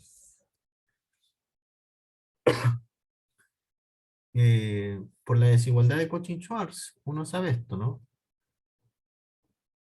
Que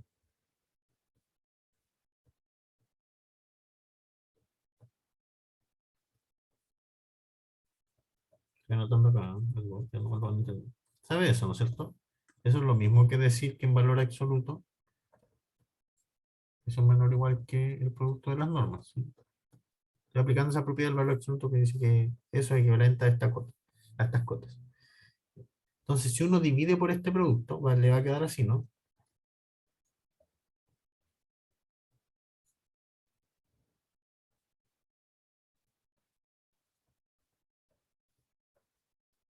¿Sí? Y yo digo que hay un único número real, de manera que el coseno de ese número es este número que está acá. ¿Por qué es eso? Es por lo siguiente, porque si uno grafica el coseno, miren, si uno grafica el coseno en cero vale ¿cuánto? 1, parece. Después baja, creo que hasta medio, vale 0, y después vale, ¿cómo se llama? Bueno, en pi vale esto de acá, menos 1. Entonces menos 1. Por aquí está. Entonces, en esta franja el coseno es inyectivo, ¿sí?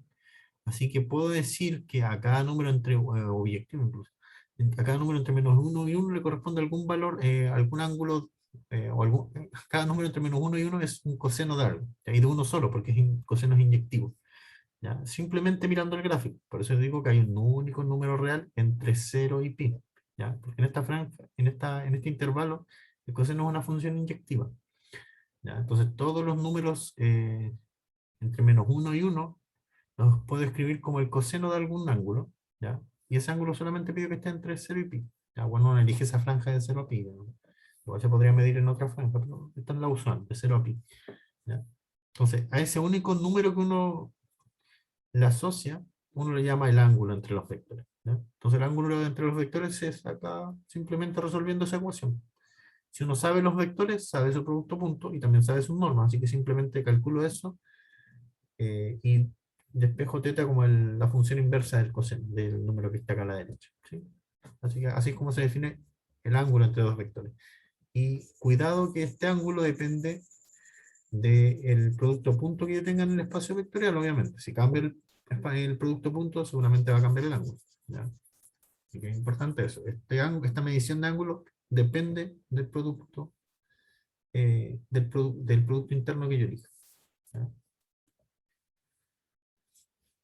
Y miren, pasa algo curioso, que uno lo llama Pitágoras, y es que cuando tengo, bueno, si uno expande u más b al cuadrado, ¿no es cierto? U más b con u más b, entonces le va a dar eso de ahí, ¿no es cierto? Pues ya hemos hecho ese tipo de cálculo. Y resulta que cuando el u y b son ortogonales, su producto interno es cero, ¿sí? Así que me queda algo que se llama el teorema de Pitágoras, digámoslo así, ¿ya? Y es que la norma de u más b al cuadrado es la norma de u al cuadrado más la norma de u al cuadrado más la norma de b al cuadrado, ¿sí? Eso es lo que se llama el teorema de Pitágoras. Teorema de Pitágoras. Es un Pitágoras realmente. Bien. Ah, bueno, ya no tengo teorema de Pitágoras. ¿Sí? Pero ojo, esto solamente pasa cuando los vectores son ortogonales. Si no son ortogonales, tengo esta fórmula de acá, ¿no? ¿Ya? Importante eso. Esas son cosas curiosas que uno puede contarle los productos internos. Entonces,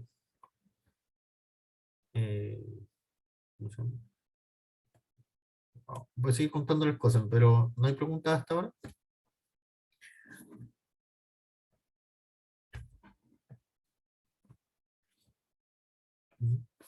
Veamos. No, profe. Ok, ya. Entonces, hasta ahora esto es como un curso, esto es como una clase de álgebra lineal, por si acaso, ¿no? Como que no hemos hablado mucho de funciones, nada, ya nomás vamos a conectar con funciones. ¿Ya? Entonces, mira, cuando tengo de nuevo un espacio con un producto interno fijo, ¿ya? Yo voy a mirar una familia de vectores, un conjunto de vectores, no tiene por qué ser finito, un conjunto infinito de vectores. ¿Cuándo voy a decir que ese conjunto es ortogonal? Cuando estos vectores, cuando yo los miro de a pares, ¿ya? Son ortogonales. Sí, ojo, sí, siempre y cuando el i sea distinto de j. O sea, si yo miro dos vectores distintos, esos siempre son ortogonales, ¿ya? Entonces, eso significa ser ortogonal. Que un conjunto, repito, que un conjunto sea ortogonal significa que cuando yo tomo dos vectores distintos, esos siempre son ortogonales, ¿ya? Y como les decía, eso a veces se anota así, ¿ya? Va a indicar que son perpendiculares. Y voy a decir que ese conjunto además, perdón, voy a decir que ese conjunto es ortonormal cuando es ortogonal, ¿ya? O sea que cuando los tomo vectores distintos son su producto es cero, pero además estos vectores tienen norma 1, ¿ya? Por eso ortonormal, ¿ya? Que tienen norma 1 y que son ortogonales. Entonces, ortonormal significa ortogonal más norma 1, más norma igual a 1. Norma 1. O que son unitarios, se dice a veces también, que los vectores son unitarios, ¿ya? Ortogonal es las dos cosas, ortogonal más norma 1. ¿Ya? Ok, hasta ahora es un nombre. Veamos ejemplos. Miren. En Rn, la base canónica es un conjunto ortonormal. ¿Ya? Les recuerdo lo que era la base canónica. L1 era 1, 0, 0. 2 por 0. L2 era 0, 1 y después por los ceros. Y en general L sub i son puros ceros y un 1 en la i-ésima coordenada. ¿Ya?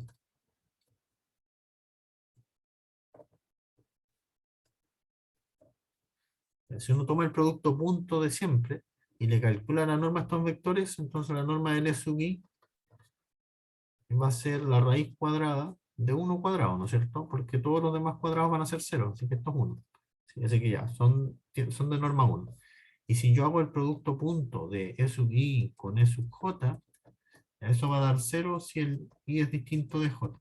¿Sí? Porque cuando hago los productos me va a quedar, por ejemplo, si hago por ejemplo L1 con L2, queda 1 por 0, más 0 por 1, más 0 por 0, etc. ¿Ya? Entonces, todos los productos que hago me quedan iguales a 0, cuando tomo índices distintos. Así que este conjunto, que es la base canónica, es un conjunto que es ortonormal, ¿ya? Es un conjunto ortogonal y todos los vectores tienen norma 1. ¿Ya? En un espacio vamos a poner un ejemplo de funciones que después va a ser importante, ¿ya? Sí, va a ser importante. ¿Ya? Si tomo las funciones continuas en este intervalo de menos pi a pi, ¿ya? Y este producto interno, el de antes, el que es con la integral, ¿ya? Entonces esta familia de funciones,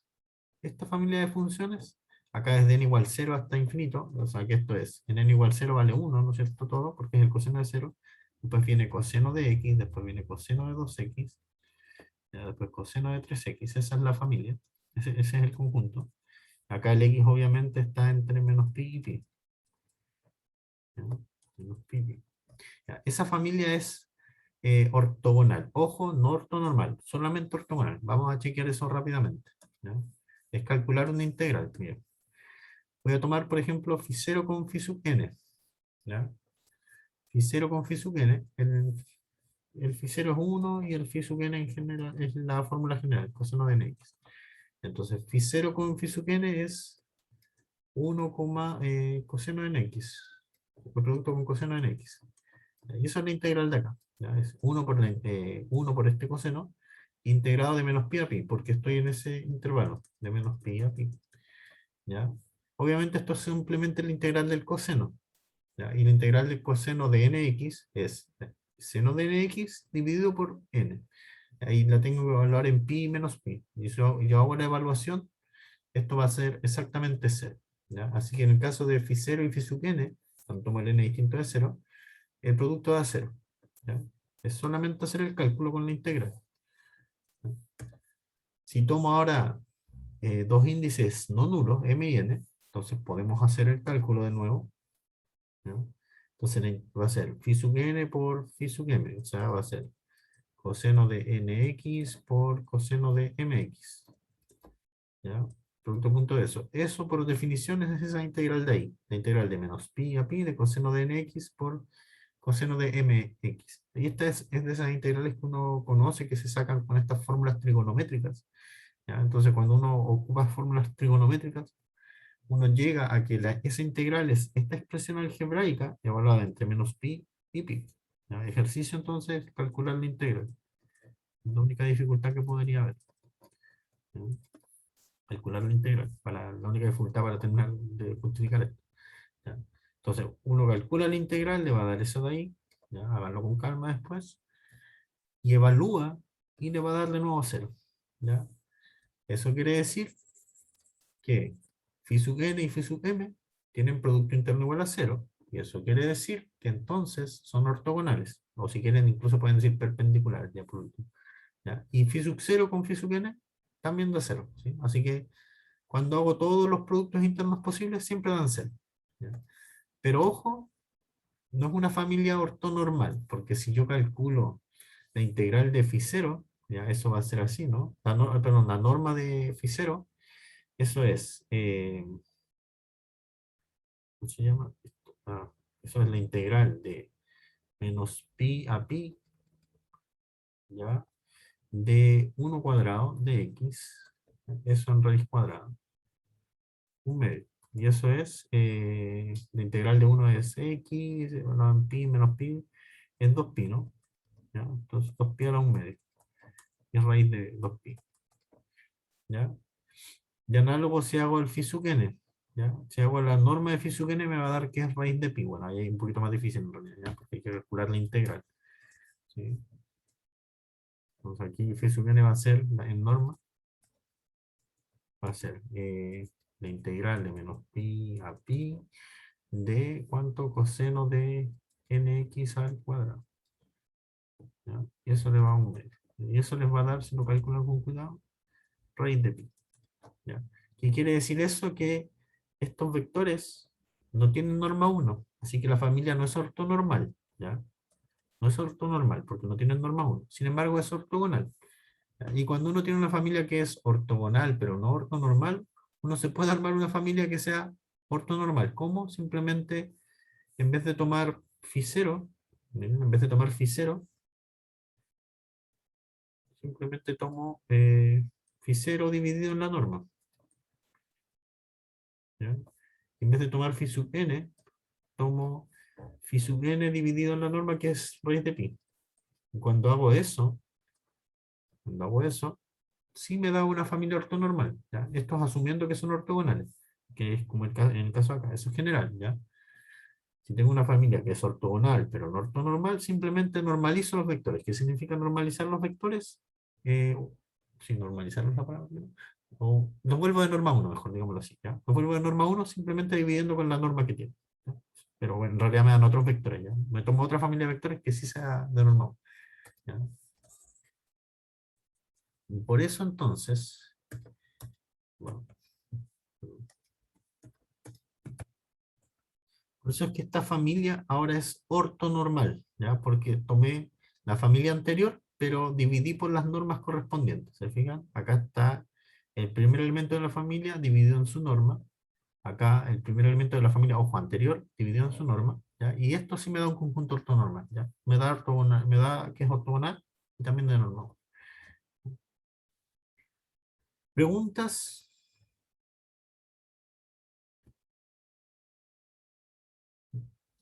Les voy a dejar de ejercicio este, que es parecido. ¿Ya? Solamente que ahora van a tener que ver qué pasa, por ejemplo, cuando hago un coseno de nx, producto punto, por ejemplo, con un seno de nx. Ah, bueno, y acá raíz de pi, ¿no? Pero en realidad eso es 1 partido en pi, ¿no? Porque saco raíz de pi 2 veces y tengo que ver nomás qué pasa con eso de ahí. Si da 0 o no cuando hago eso cálculo, ¿no? Y de nuevo calcular un integral solamente, ¿ya?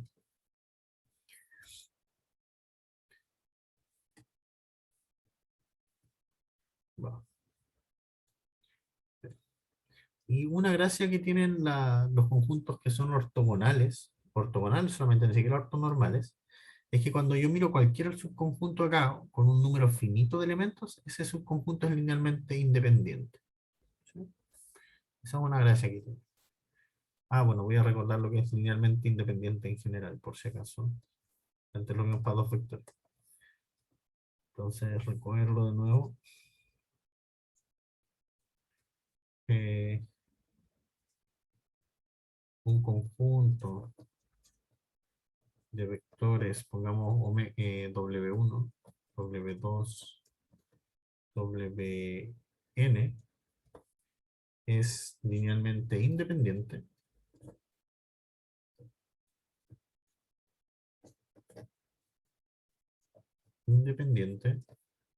si la única solución de la ecuación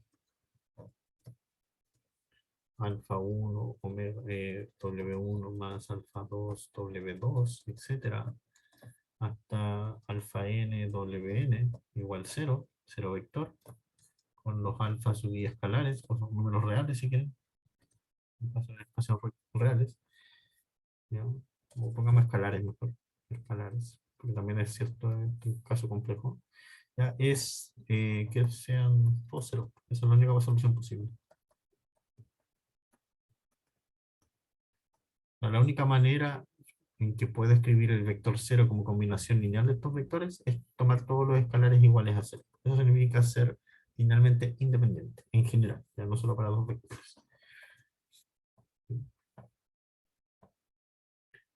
Un recordatorio de álgebra. Vamos. Bueno, resulta que, como decía recién, cuando uno tiene un conjunto que es ortogonal, automáticamente uno puede chequear que es linealmente independiente. Si ustedes plantean la ecuación anterior y hacen producto punto, por ejemplo, con alguno de estos, pero producto interno con alguno de estos, van a ir igualando casi todo a cero. Ya van a verse muchos ceros. Háganlo de esto. ¿Ya? Ejercicio. Ejercicio. Entonces, porque está anotado ahí, pero lo voy a entrar acá igual. Ejercicio. muestre que si eso es ortogonal, entonces es ley.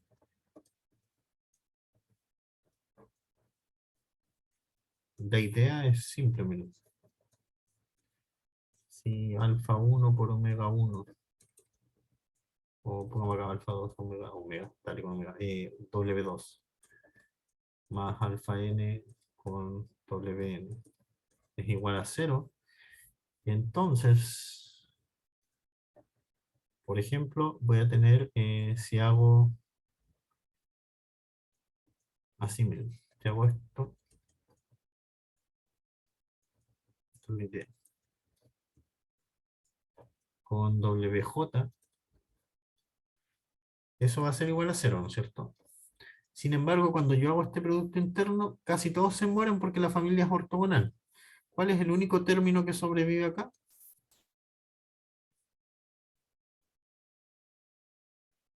No pongamos acá ortogonal y ningún vector nulo. Si yo hago este producto, ¿cuál es el único término que queda? Miren, va a quedar W1 con WJ, W2 con WJ, W3 con WJ. Y casi todos son ceros. ¿Cuál es el único caso en que no es cero? Cuando hago WJ con WJ, ¿no es cierto? Entonces me va a quedar acá solamente el alfa J con WJ, WJ, y el J es arbitrario. Así que ahí terminan de concluir. Acuérdense que como son no nulos, tienen norma cuadrada no nulo. O sea, esto tendría que ser cero, ¿no? Bien, bueno, ahí se los dejo medio planteado. Lo terminen ustedes. ¿Eh? En realidad ya está casi terminado. Pero bueno. Esa es como la forma de atacar ese teorema. Es algo más o menos sencillo de chequear. ¿Sí? Ah, bueno. Si aplicamos este teorema a esta familia de funciones, entonces lo que tengo es que cualquier subconjunto de esta familia es linealmente independiente, porque ya sabemos que son ortogonales, o sea, son ortonormales, pero en particular son ortogonales. ¿Ya? Así que si yo tomo, por ejemplo, 1 partido en raíz de pi y solamente los cosenos, hasta allá, o bueno, un número finito de cosenos, digamos, ¿no? Un número finito de cosenos, eso va a ser linealmente independiente, ¿no? Porque ya sé que son ortogonales. Hasta ahora todavía no vemos nada como, de lo que estábamos viendo antes, no de series ni nada, pero ya pronto va a aparecer. Si no alcanzamos hoy, lo vemos en marzo. Ya, entonces mira, ¿qué más puede uno decir de los conjuntos ortogonales? Voy acá de nuevo acá a fijar un espacio con producto interno, ¿ya? Y voy a tomar un conjunto ortogonal. Un conjunto ortogonal, o sea que cuando yo hago los productos de dos cosas distintas, eso va a dar siempre cero. Pero ojo sí, que ningún vector sea cero, ¿ya? Que tenga alguna gracia en eso. Entonces, si yo tomo el espacio generado por esos vectores, a ver, acá hay que recordar, que es el span de B1, o lo voy a entrar en la pizarra, ¿no? Esto otro recordatorio. El span de B1, B2, etcétera, hasta B sub n, es igual a todas las combinaciones lineales posibles que puedo hacer, ¿no?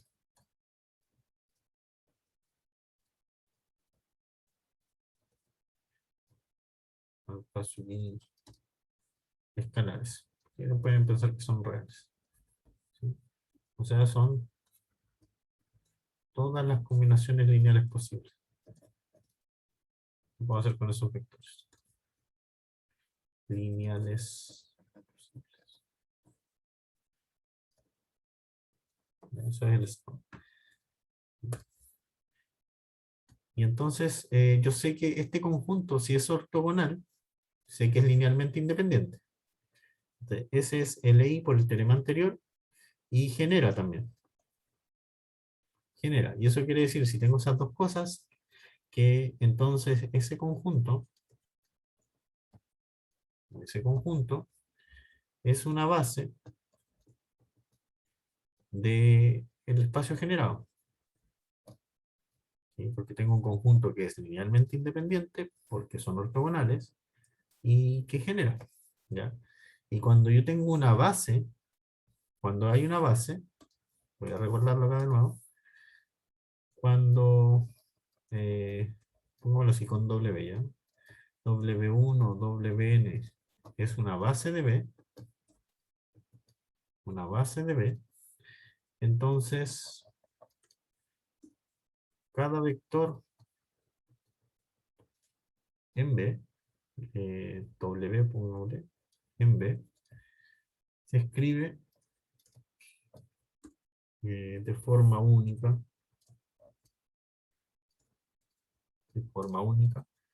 como combinación lineal de la base. De forma única. Lineal de la base. Ya, digamos así, ¿no?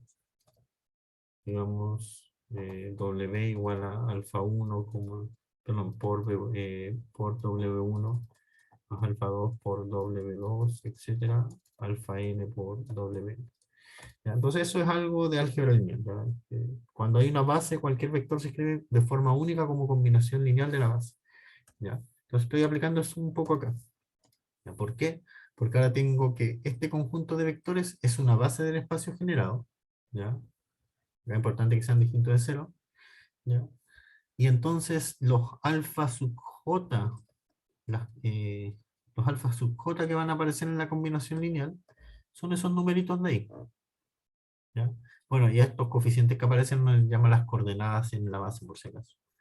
¿Ya? Entonces lo que está diciendo eso, cuando lo que está diciendo este teorema es que cuando tengo un conjunto ortogonal y yo miro el espacio generado, entonces las coordenadas de un vector están dadas con el producto interno y con la norma de estos vectores que aparecen acá en la base, o en el conjunto original. ¿Ya? Y eso es súper simple de chequear, de hecho lo vamos a chequear acá. ¿Ya? Es porque si yo tomo el B como una combinación lineal, que sé que se puede escribir porque esto es una base, ¿ya? Y yo voy a fijar un J, miren. Voy a hacer el producto de B con un B sub J cualquiera. Entonces acá simplemente reemplazo B por esta sumatoria y ahora aplico la linealidad del producto interno. Entonces esto va a ser exactamente la suma por linealidad si quieren lo hacemos así, esto va a ser la suma desde igual 1 hasta n de alfa sub i con b sub i con b sub j. Y ahora aplico linealidad de nuevo, salgo los alfa sub i. Entonces, por eso es que hay un alfa sub i ahí. Y acá me quedan b sub i con b sub j. ¿Ya? Y resulta que como esta familia es ortogonal, casi todos estos productos son cero. Casi todos son cero. El único que no es cero es cuando los índices son iguales. O sea, cuando i vale j o j vale i. Y entonces me va a quedar que toda esta suma en realidad tiene un único término que es alfa j multiplicado por b sub j con b sub j. Y b sub j con b sub j les recuerdo que es la norma al cuadrado de b sub j. ¿Ya? Y resulta que como estos son no cero, ¿ya? Esto yo sé que es distinto de cero porque es una norma. Así que la única, o digamos así, perdón, así que como es distinto de cero, entonces puedo despejarme. Voy a tener acá esta ecuación. Eso es alfa j con producto de b sub j al cuadrado. Entonces, como es distinto de cero, puedo despejar el alfa j y me va a dar eso ahí, ¿no es cierto? Y el j era arbitrario, así que en realidad esto vale para cualquier j. ¿Sí? Y como vale para cualquier j, entonces tengo esta representación. Bien, eso de ahí. ¿Sí? Los alfa j que aparecen son esos productos divididos por las normas. Así que es súper simple de chequear realmente. ¿Ya? Para hacer la cuenta, ¿no? Esta es una de las gracias que tienen los conjuntos ortogonales, ¿ya? Y sobre todo, y en particular cuando tengo lo que se llaman bases ortonormales, o sea, bases de un espacio vectorial que son conjuntos ortonormales.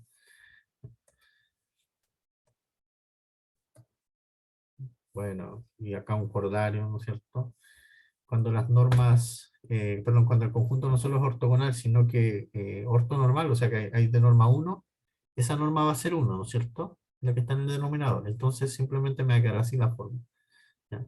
Y si yo le calculo la norma de b al cuadrado, calculo la norma de b al cuadrado, que eso es hacer B con B y aplico la ortogonalidad y que sean de norma uno, entonces esas se las dejo de ejercicio, ¿ya?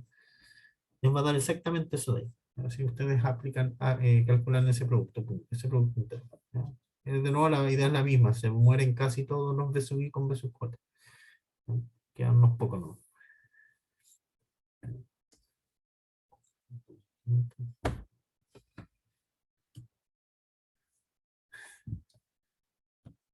Ya, acá voy a, quizá a alguien le suena, quizá no, ya. Es solamente como una curiosidad, ¿no? Lo que les decía recién, pero acá lo vamos a aplicar un poquito más débilmente, ¿ya? Cuando yo tengo un conjunto linealmente independiente, nada más, en un espacio vectorial, ¿ya? Entonces le puedo aplicar perfectamente las bases, por si acaso, ¿ya? Entonces yo tengo un espacio vectorial con un producto fijo, ¿ya? Y tengo un conjunto que es LI, ¿ya? Yo puedo hacer lo siguiente, ¿ya? Puedo convertir el B, o mejor dicho, de formar usando el conjunto B, un conjunto que es ortogonal, ¿ya? ¿Y cómo se hace eso? Se hace con esto que se llama el proceso de Gram-Schmidt, ¿ya? Y dice lo siguiente, miren, vamos a formar otros vectores, W1, W2, etcétera, hasta Wn, ¿ya? ¿Y cómo formo esos vectores? De la siguiente manera, miren. En W1 lo dejo igualito, B1, ¿ya? Lo que quiero sacar es un conjunto que es ortogonal, ¿ya? Y el de W2 lo defino de esta forma. Va a ser el segundo vector, el B2, menos algo que se llama la proyección ortogonal de B2 sobre W1. Vamos a explicar qué es eso en el caso de dos vectores. Y se calcula de esa forma.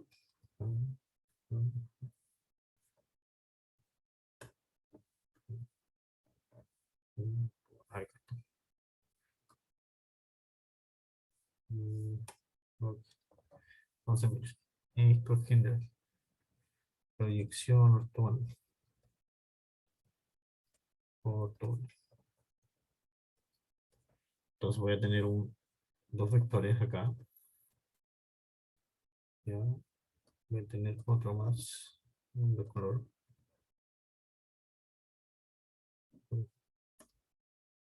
Entonces voy a tener otro vector más ahí. Pongamos acá, pongamos U y B. U y B. Y lo que voy a hacer es tomar el U y proyectarlo sobre el B. O sea, o tirar una perpendicular para acá. ¿Ya? Entonces me va a dar un nuevo vectorcito. Y eso va a ser lo que yo le llame la proyección de U sobre B. ¿Ya? Y este vectorcito de acá, perdón que lo voy a anotar, si lo voy a anotar mejor con una línea recta.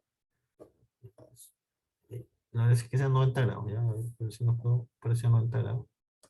La verdad es que ahí sea 90 grados. Entonces, ese vectorcito es lo que se llama la proyección ortogonal de U sobre B. Y esto de acá es U menos la proyección de U sobre B. ¿Ya? Y la gracia está entonces que cuando yo hago ese vector producto interno con B, ¿ya? Entonces B producto interno con U menos la proyección de B sobre U, eso es igual a 0. ¿Sí? Y uno puede calcular explícitamente cuánto es esa proyección, de hecho, ¿ya? Y le va a dar algo así como que la proyección de U sobre B es, este ejercicio, haciendo dibujitos nomás, es que la proyección de U sobre B es igual a U con B, producto de U con B dividido en la norma de B cuadrado, ¿ya? Por B. Entonces uno puede checar, de hecho, cuánto da eso, miren. Hagamos B, coma, U menos eso que puse ahí. Y veamos qué da 0.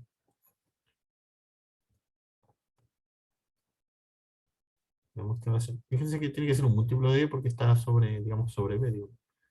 ¿Sí? Y la proyección está sobre B. Entonces, miren, hagamos. Esto es B con U. Estoy juntando S con S. Menos, se va a ver feo, pero no se preocupen. Esto lo vamos a arreglar. U con B, B cuadrado. Si quieren a este, pónganle alfa. ¿Ya? Eh,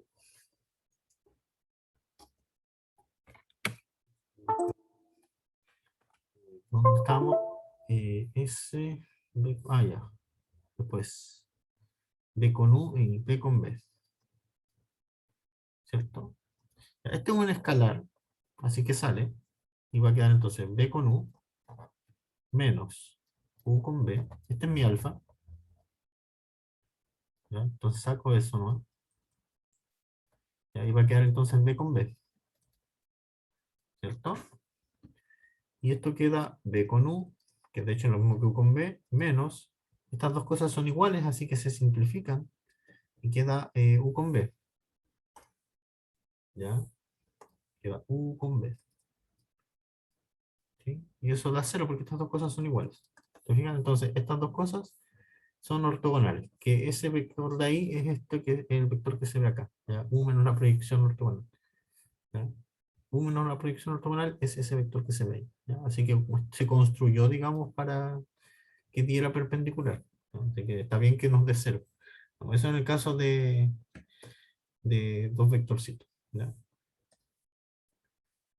Así como calcula la proyección de U sobre B. De U sobre B. Pero ahora podemos seguir haciendo ese proceso, miren. Entonces les decía, tomábamos W1 igual a B1. Ese era el primer vector de este conjunto ortogonal que quiero armar. Ojo, ortogonal, no ortonormal.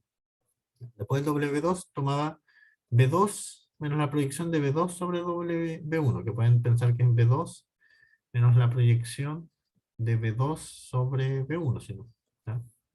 Que es esa formulita de ahí. Y como chequeamos recién, ya sea geométricamente o con las fórmulas nomás, son perpendiculares, ¿ya? Son ortogonales. ¿Sí? Así que está bien. Lo que yo quiero construir es una familia ortogonal. De los dos primeros me resulta. ¿Ya? Después, ahora que construí el W2, paso al W3. ¿Ya? ¿Cómo construí el W3? De forma similar, solamente hay que ir extendiendo el proceso. Tomo ya no B2, sino que tomo B3. ¿Ya? Y ahora proyecto B3 sobre W1 y sobre W2, ¿ya? Y resto nomás. Entonces, acá es la proyección de B3 sobre el primer vector que formé y después la proyección de B3 sobre el segundo vector que formé, ¿ya? Y así puedo seguir, siempre de forma recursiva. Si quisiera hacer W4, por ejemplo, sería B4 menos la proyección de B4 en W1 menos la proyección de B4 en W2 menos la proyección de B4 en W3. ¿Ya? Así formo el W4. ¿Ya? Y eso me va a dar si sigo eso hasta que llegue el enésimo vector, eso me va a dar un conjunto que ahora es ortogonal. ¿Ya? Partiendo de un conjunto que es linealmente independiente. Y esto, como les decía, se puede aplicar a las bases. Y entonces, cuando a uno le dan una base en un espacio que tiene un producto interno, uno puede construir una base que es un conjunto ortogonal. Y si normaliza los vectores, o sea, divide por sus normas, le da un conjunto, una base que es ortonormal, ¿ya? Que es un conjunto ortonormal. Ortogonal y de norma 1 cada vector. Esto es más que nada una curiosidad de álgebra lineal, ¿no? Igual la quería mencionar. Eh, ya. ¿Preguntas?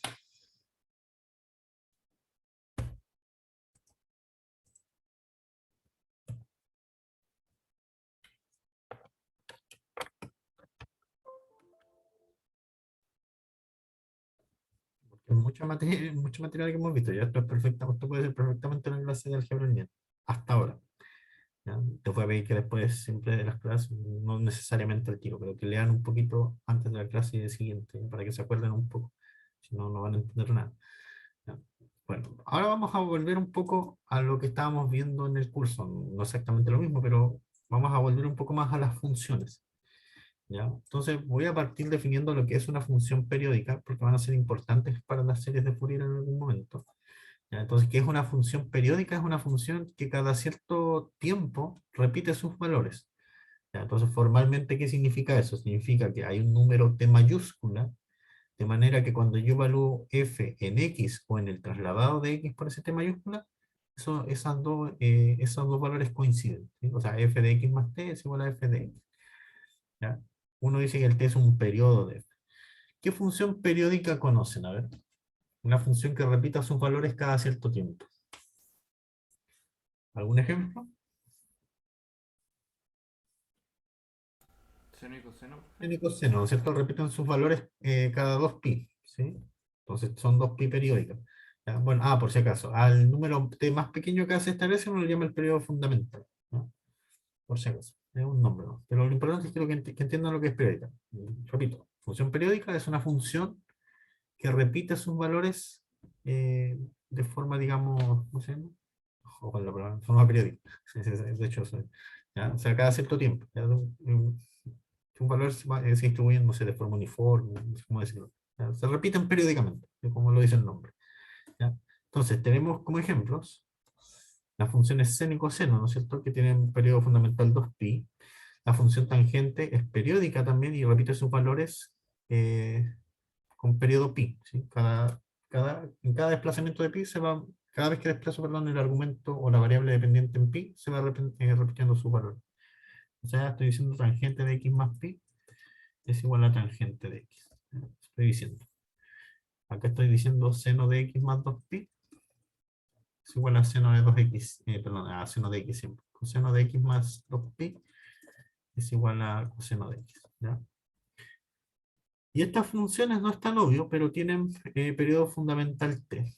Miren, fíjense, calculémoslo. Seno de 2pi partido en t de x más t. ¿Ya? Eso es lo mismo que seno de, pongamos acá, este es f de x. ¿Ya? Entonces acá estoy calculando f de x más t. Esto es seno de 2pi por x partido en t más, se van los t y queda 2pi, ¿no es cierto? Y la función seno es 2pi periódica, así que acá va a quedar seno de 2pi por x partido en t, que eso es lo mismo que f de x. ¿Sí? Así que f de x más t es f de x. Así que esta es periódica, después chequeen que el t es el número más pequeño, de periodo fundamental t. ¿Ya? Análogo para el coseno de 2pi x partido en t. Lo anoto así porque después van a aparecer recién las series de Fourier. ¿Ya? O, bueno, sin el 2, pero igual. Es casi todo igual.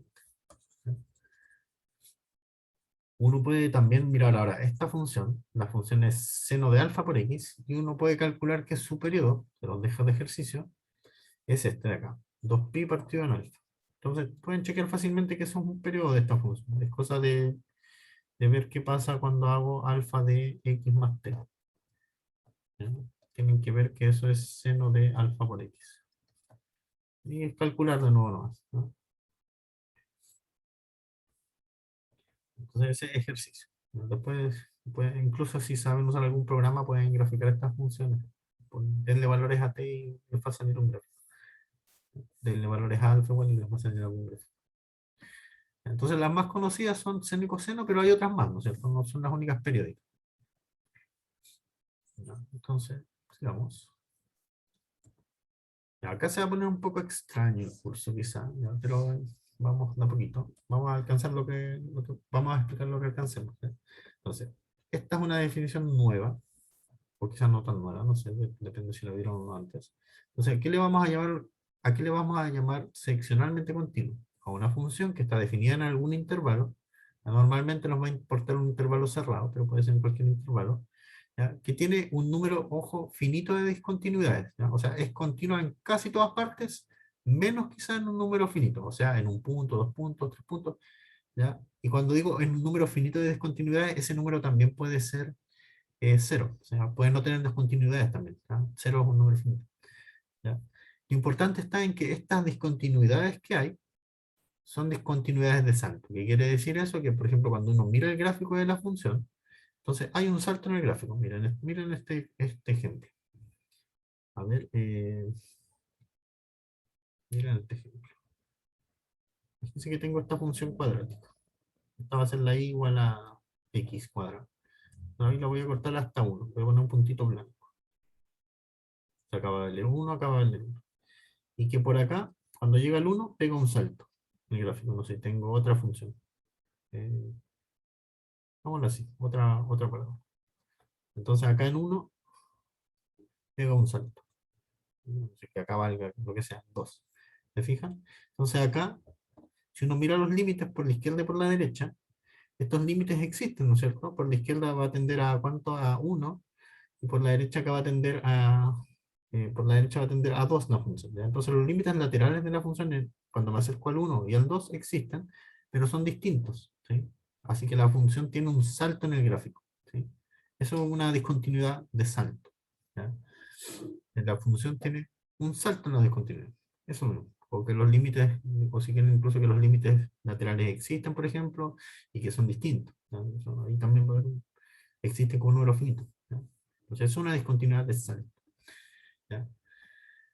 Entonces cuando cumple estas dos condiciones, que el número de discontinuidades es finito y que son todas discontinuidades de salto, entonces uno dice que la función es seccionalmente continua, ¿ya? Acá, bueno, por sus siglas en inglés, uno las denota como PC, ¿ya? Se refiere a las funciones seccionalmente continuas en el intervalo i. Normalmente el intervalo que nos importa es algún intervalo cerrado. Y repito en que las funciones continuas cumplen todo esto, ¿ya? Porque las funciones continuas no tienen discontinuidades, así que el número finito de discontinuidades es igual a 0. Así que todas las funciones continuas son seccionalmente continuas, por ejemplo, ¿ya? Y vamos a definir algo, se va a ver extraño, ¿ya? Pero en algún momento va a cuadrar todo. Vamos a definir algo que se llama el error cuadrático, ¿ya? ¿Qué significa el error cuadrático entre dos funciones? Significa que estoy refiriéndome a esta integral. Miren, la integral, si quieren piensen que el i es un intervalo cerrado, ¿ya? La integral de f menos g al cuadrado, todo eso sobre i, ¿ya? Eso es el error cuadrático.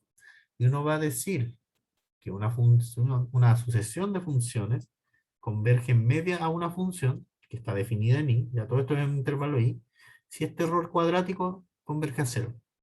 ¿Sí? Y lo que vamos a hacer es construir una sucesión de funciones de manera que converja a...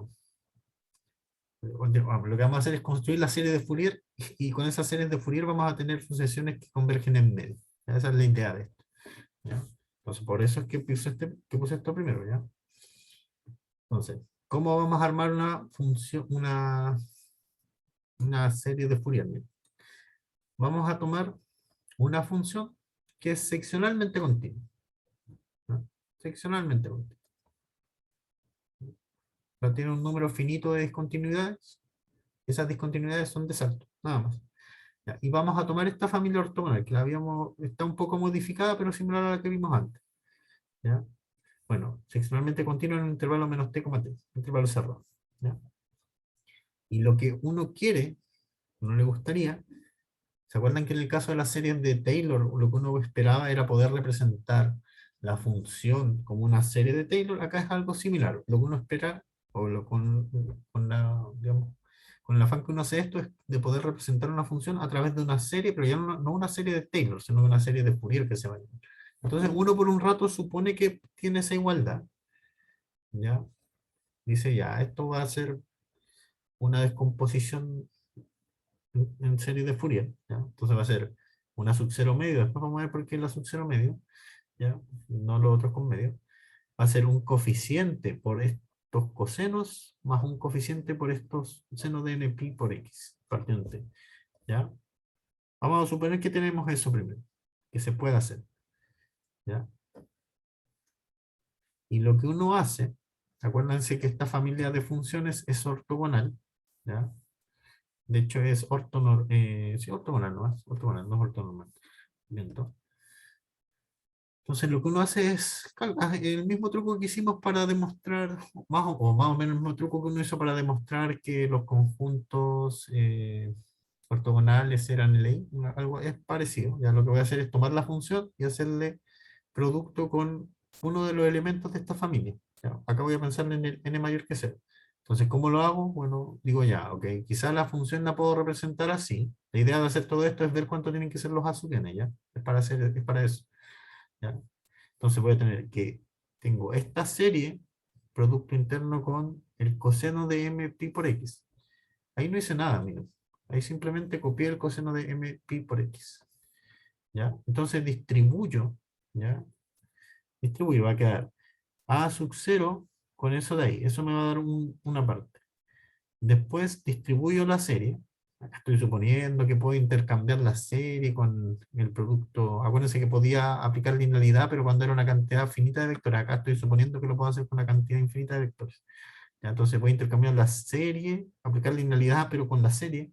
Entonces me va a quedar el A sub n, ¿ya? El A sub n, esa parte de ahí, con este término de acá, que es lo que está ahí, ¿ya? Después me va a quedar B sub n, seno de esto de acá, por esto que está acá, por el coseno de mpi por x. ¿Ya? Y ojo que el A sub n y el B sub n son escalares nomás, así que salen fuera del producto interno. ¿Ya? Acá, bueno, acá, A sub n sale fuera y B sub n también. Y acá es donde uno mira con cuidado. Acá es donde uno mira con cuidado. Ese producto de ahí, por ejemplo, si yo saco el A sub 0 medio, el primer sumando, queda así. ¿Ya? Queda así. Y si uno calcula la integral, eso quedaría A sub 0, la integral de menos t a t, de coseno de m pi por x partido en t. Ya, si uno calcula esa integral, a mano le va a dar 0. ¿Ya? Así que esto va a dar 0. ¿Ya? Similar acá.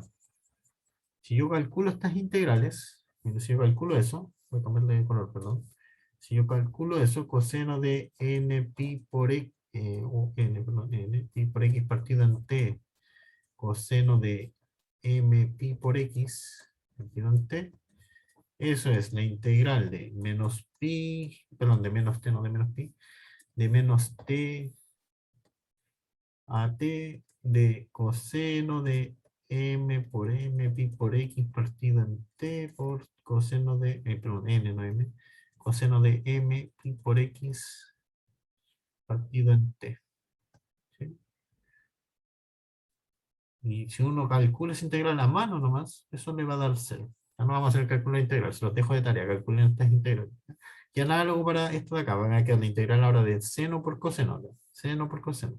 Y también va a dar 0. ¿Ya? Ojo, sí, en esta suma, cuando el n vale m, ahí no va a dar 0. ¿Ya? Ahí sí va a dar algo. Y ese, digamos, esa es la gracia, digamos, que queda solamente un sumando que no es 0. Así que uno hace todas esas cuentitas. Voy a borrar un poquito acá. Y lo que queda entonces es que el único que sobrevive acá, bueno, acá esto es por definición eso ahí, ¿ya? Lo único que sobrevive es cuando hago, por ejemplo, coseno de m por x, m por x, m pi por x, perdón, partido en t por coseno de m pi por x partido en t. Es el único término que sobrevive. Acá va a quedar azúcar entonces, porque el n va a valer m.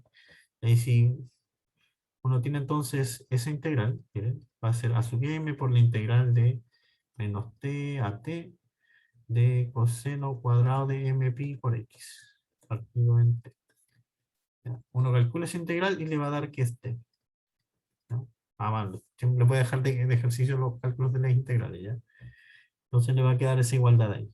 Conclusión entonces, tengo que esta parte de acá, este producto interno, es igual a sub m por el número t. Y lo que uno hace entonces es despejar el a sub m. ¿Cómo despejo el a sub m? Dividiendo por t. Y lo que uno hace es acá, entonces, a sub m es igual a 1 partido por la integral. ¿Por qué por la integral? Porque esto se puede calcular, aunque es equivalente a ponerlo acá. Así que uno despeja más. Coseno de m pi por x. Así es como uno despeja el a sub m. ¿Ya? Es un ejemplo. Hay que hacer hartos cálculos entre medio, pero la idea es como simple. ¿Ya? Entonces uno despeja el a sub m, cuando puse en acá, ¿ya? Entonces el a sub n es hacer la integral de f con los cosenos, y el b sub n se obtiene de forma similar, solamente que en vez de acá hacer el producto interno de f con los cosenos, hago producto interno de f con seno. ¿Ya? Y ahí me voy a quedar solamente el b sub m en algún momento, o el b sub n en algún momento. Y el A sub 0 se calcula distinto. El A sub 0 es un caso aparte. De hecho, hagan estos dos casos, ¿ya? Hagan el A sub 0 y el B sub n. Entonces, calcular. Deducir cómo tienen que ser. Calcular A sub 0 y B sub n. Ya, el A sub 0, para despejarlo, voy a tener que calcular la integral de f entre menos t y t. Ya, ¿y por qué se toma en medio en la serie? Es para que todas estas cosas queden uniformes, pues, todas queden con 1 partido en t. ¿Ya? Para eso es que se toma medio en la serie de Fourier. ¿Ya? Porque si no les daría algo así acá como que la sub 0 es 2 partido en t, entonces, como que se ve feo, mejor que sean todos 1 partido en t. Bueno, entonces, esa serie que uno calculó, que en principio, ojo, esto es como todavía medio chamullado, porque nosotros estamos suponiendo que el f lo puede escribir así, y como dije al principio, eso podría no ser cierto, ¿ya? Entonces, pero suponiendo que el f se puede escribir así, uno va a sacar que estos a sub n y b sub n son de esta forma, con estas integrales, ¿ya? Entonces uno ahora hace como un poco de trampa y dice, ya, voy a definir la serie de Fourier que está asociada, bueno, a una función integrable entre menos t y t, como esto de acá, ¿ya? Y la sub n y b sub n son los numeritos que pusimos antes. ¿Ya? Pero eso es una serie de Fourier que uno la asocia a la función. Entonces tengo una función, la asocio una serie que le llamamos serie de Fourier. ¿Ya? Y ahora sí voy a tener más cuidado, no voy a decir que f es igual a esa serie, lo que estoy diciendo es que f tiene, digámoslo así, asociada a esa serie. Ese símbolo va a significar que a f le corresponde esa serie de Fourier. ¿Ya?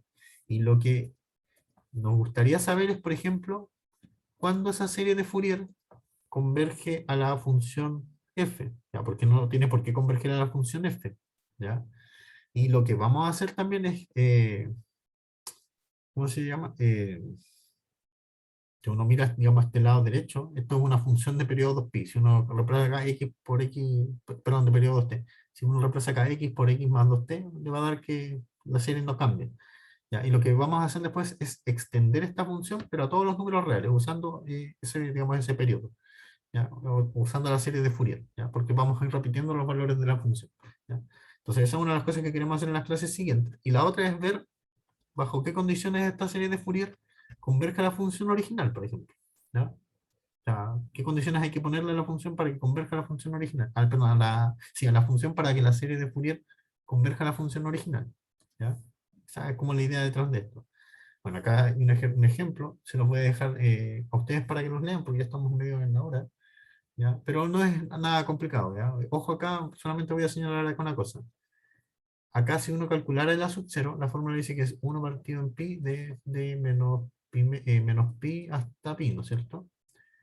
¿Ya? Pero resulta que, si ustedes miran, uno puede dividir esta integral así, ¿no?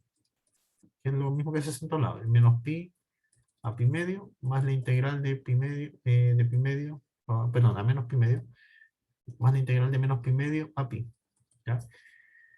Y lo que pasa es que entre,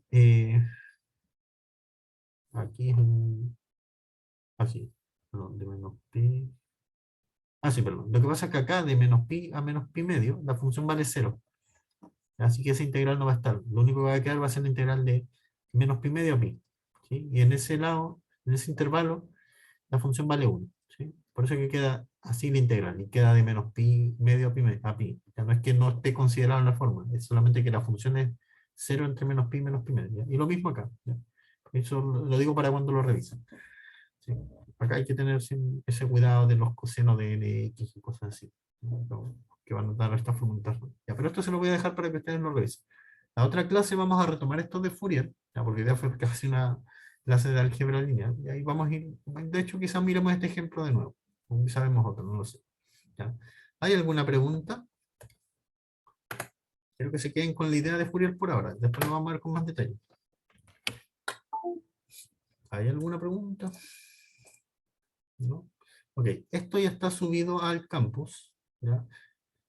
También les recuerdo, les subí la guía 2 que está un poco larga, pero tienen como un mes para hacerlo. Ojalá no la hagan unos días antes de la prueba, háganla con tiempo, ¿ya? En algún momento les vamos a subir guías también de series de Fourier, ¿sí? Y no se olviden, hay tarea para el otro viernes, no, para el viernes de la próxima semana, ¿ya? Así que este viernes me parece que es feriado, ¿sí o no? Sí. Así que no tenemos clase este viernes, ya nos veríamos el martes, ¿sí? Así que descansen, si pueden, que no tienen pruebas ni nada, ¿ya? Y eso, seguimos el martes, ¿ya? Descansen. Pero bueno, porque estoy en un poquito seguro, ¿no? Si no descansen. ¿Ya? Eso, seguimos el martes si es que no hay dudas. ¿Ya? Profe, yo vi una tarea que había en el campus y decía que había plaza hasta el 28 de septiembre. Hasta el 24. Hay otra antes. No, no, hasta el 24, que hay una sola. Ah, quizás lo vi mal. Sí, no, es 24. El viernes 24. ¿Sí? Ya. ¿Ya? Ok, así que al menos el fin de semana no se preocupen de esa tarea. No es necesario que se preocupen. Vale, profe. Ya. Gracias. Que les vaya Nos vemos. bien, descansen. Chau, chau. Muchas gracias, profe, que esté bien. Igualmente.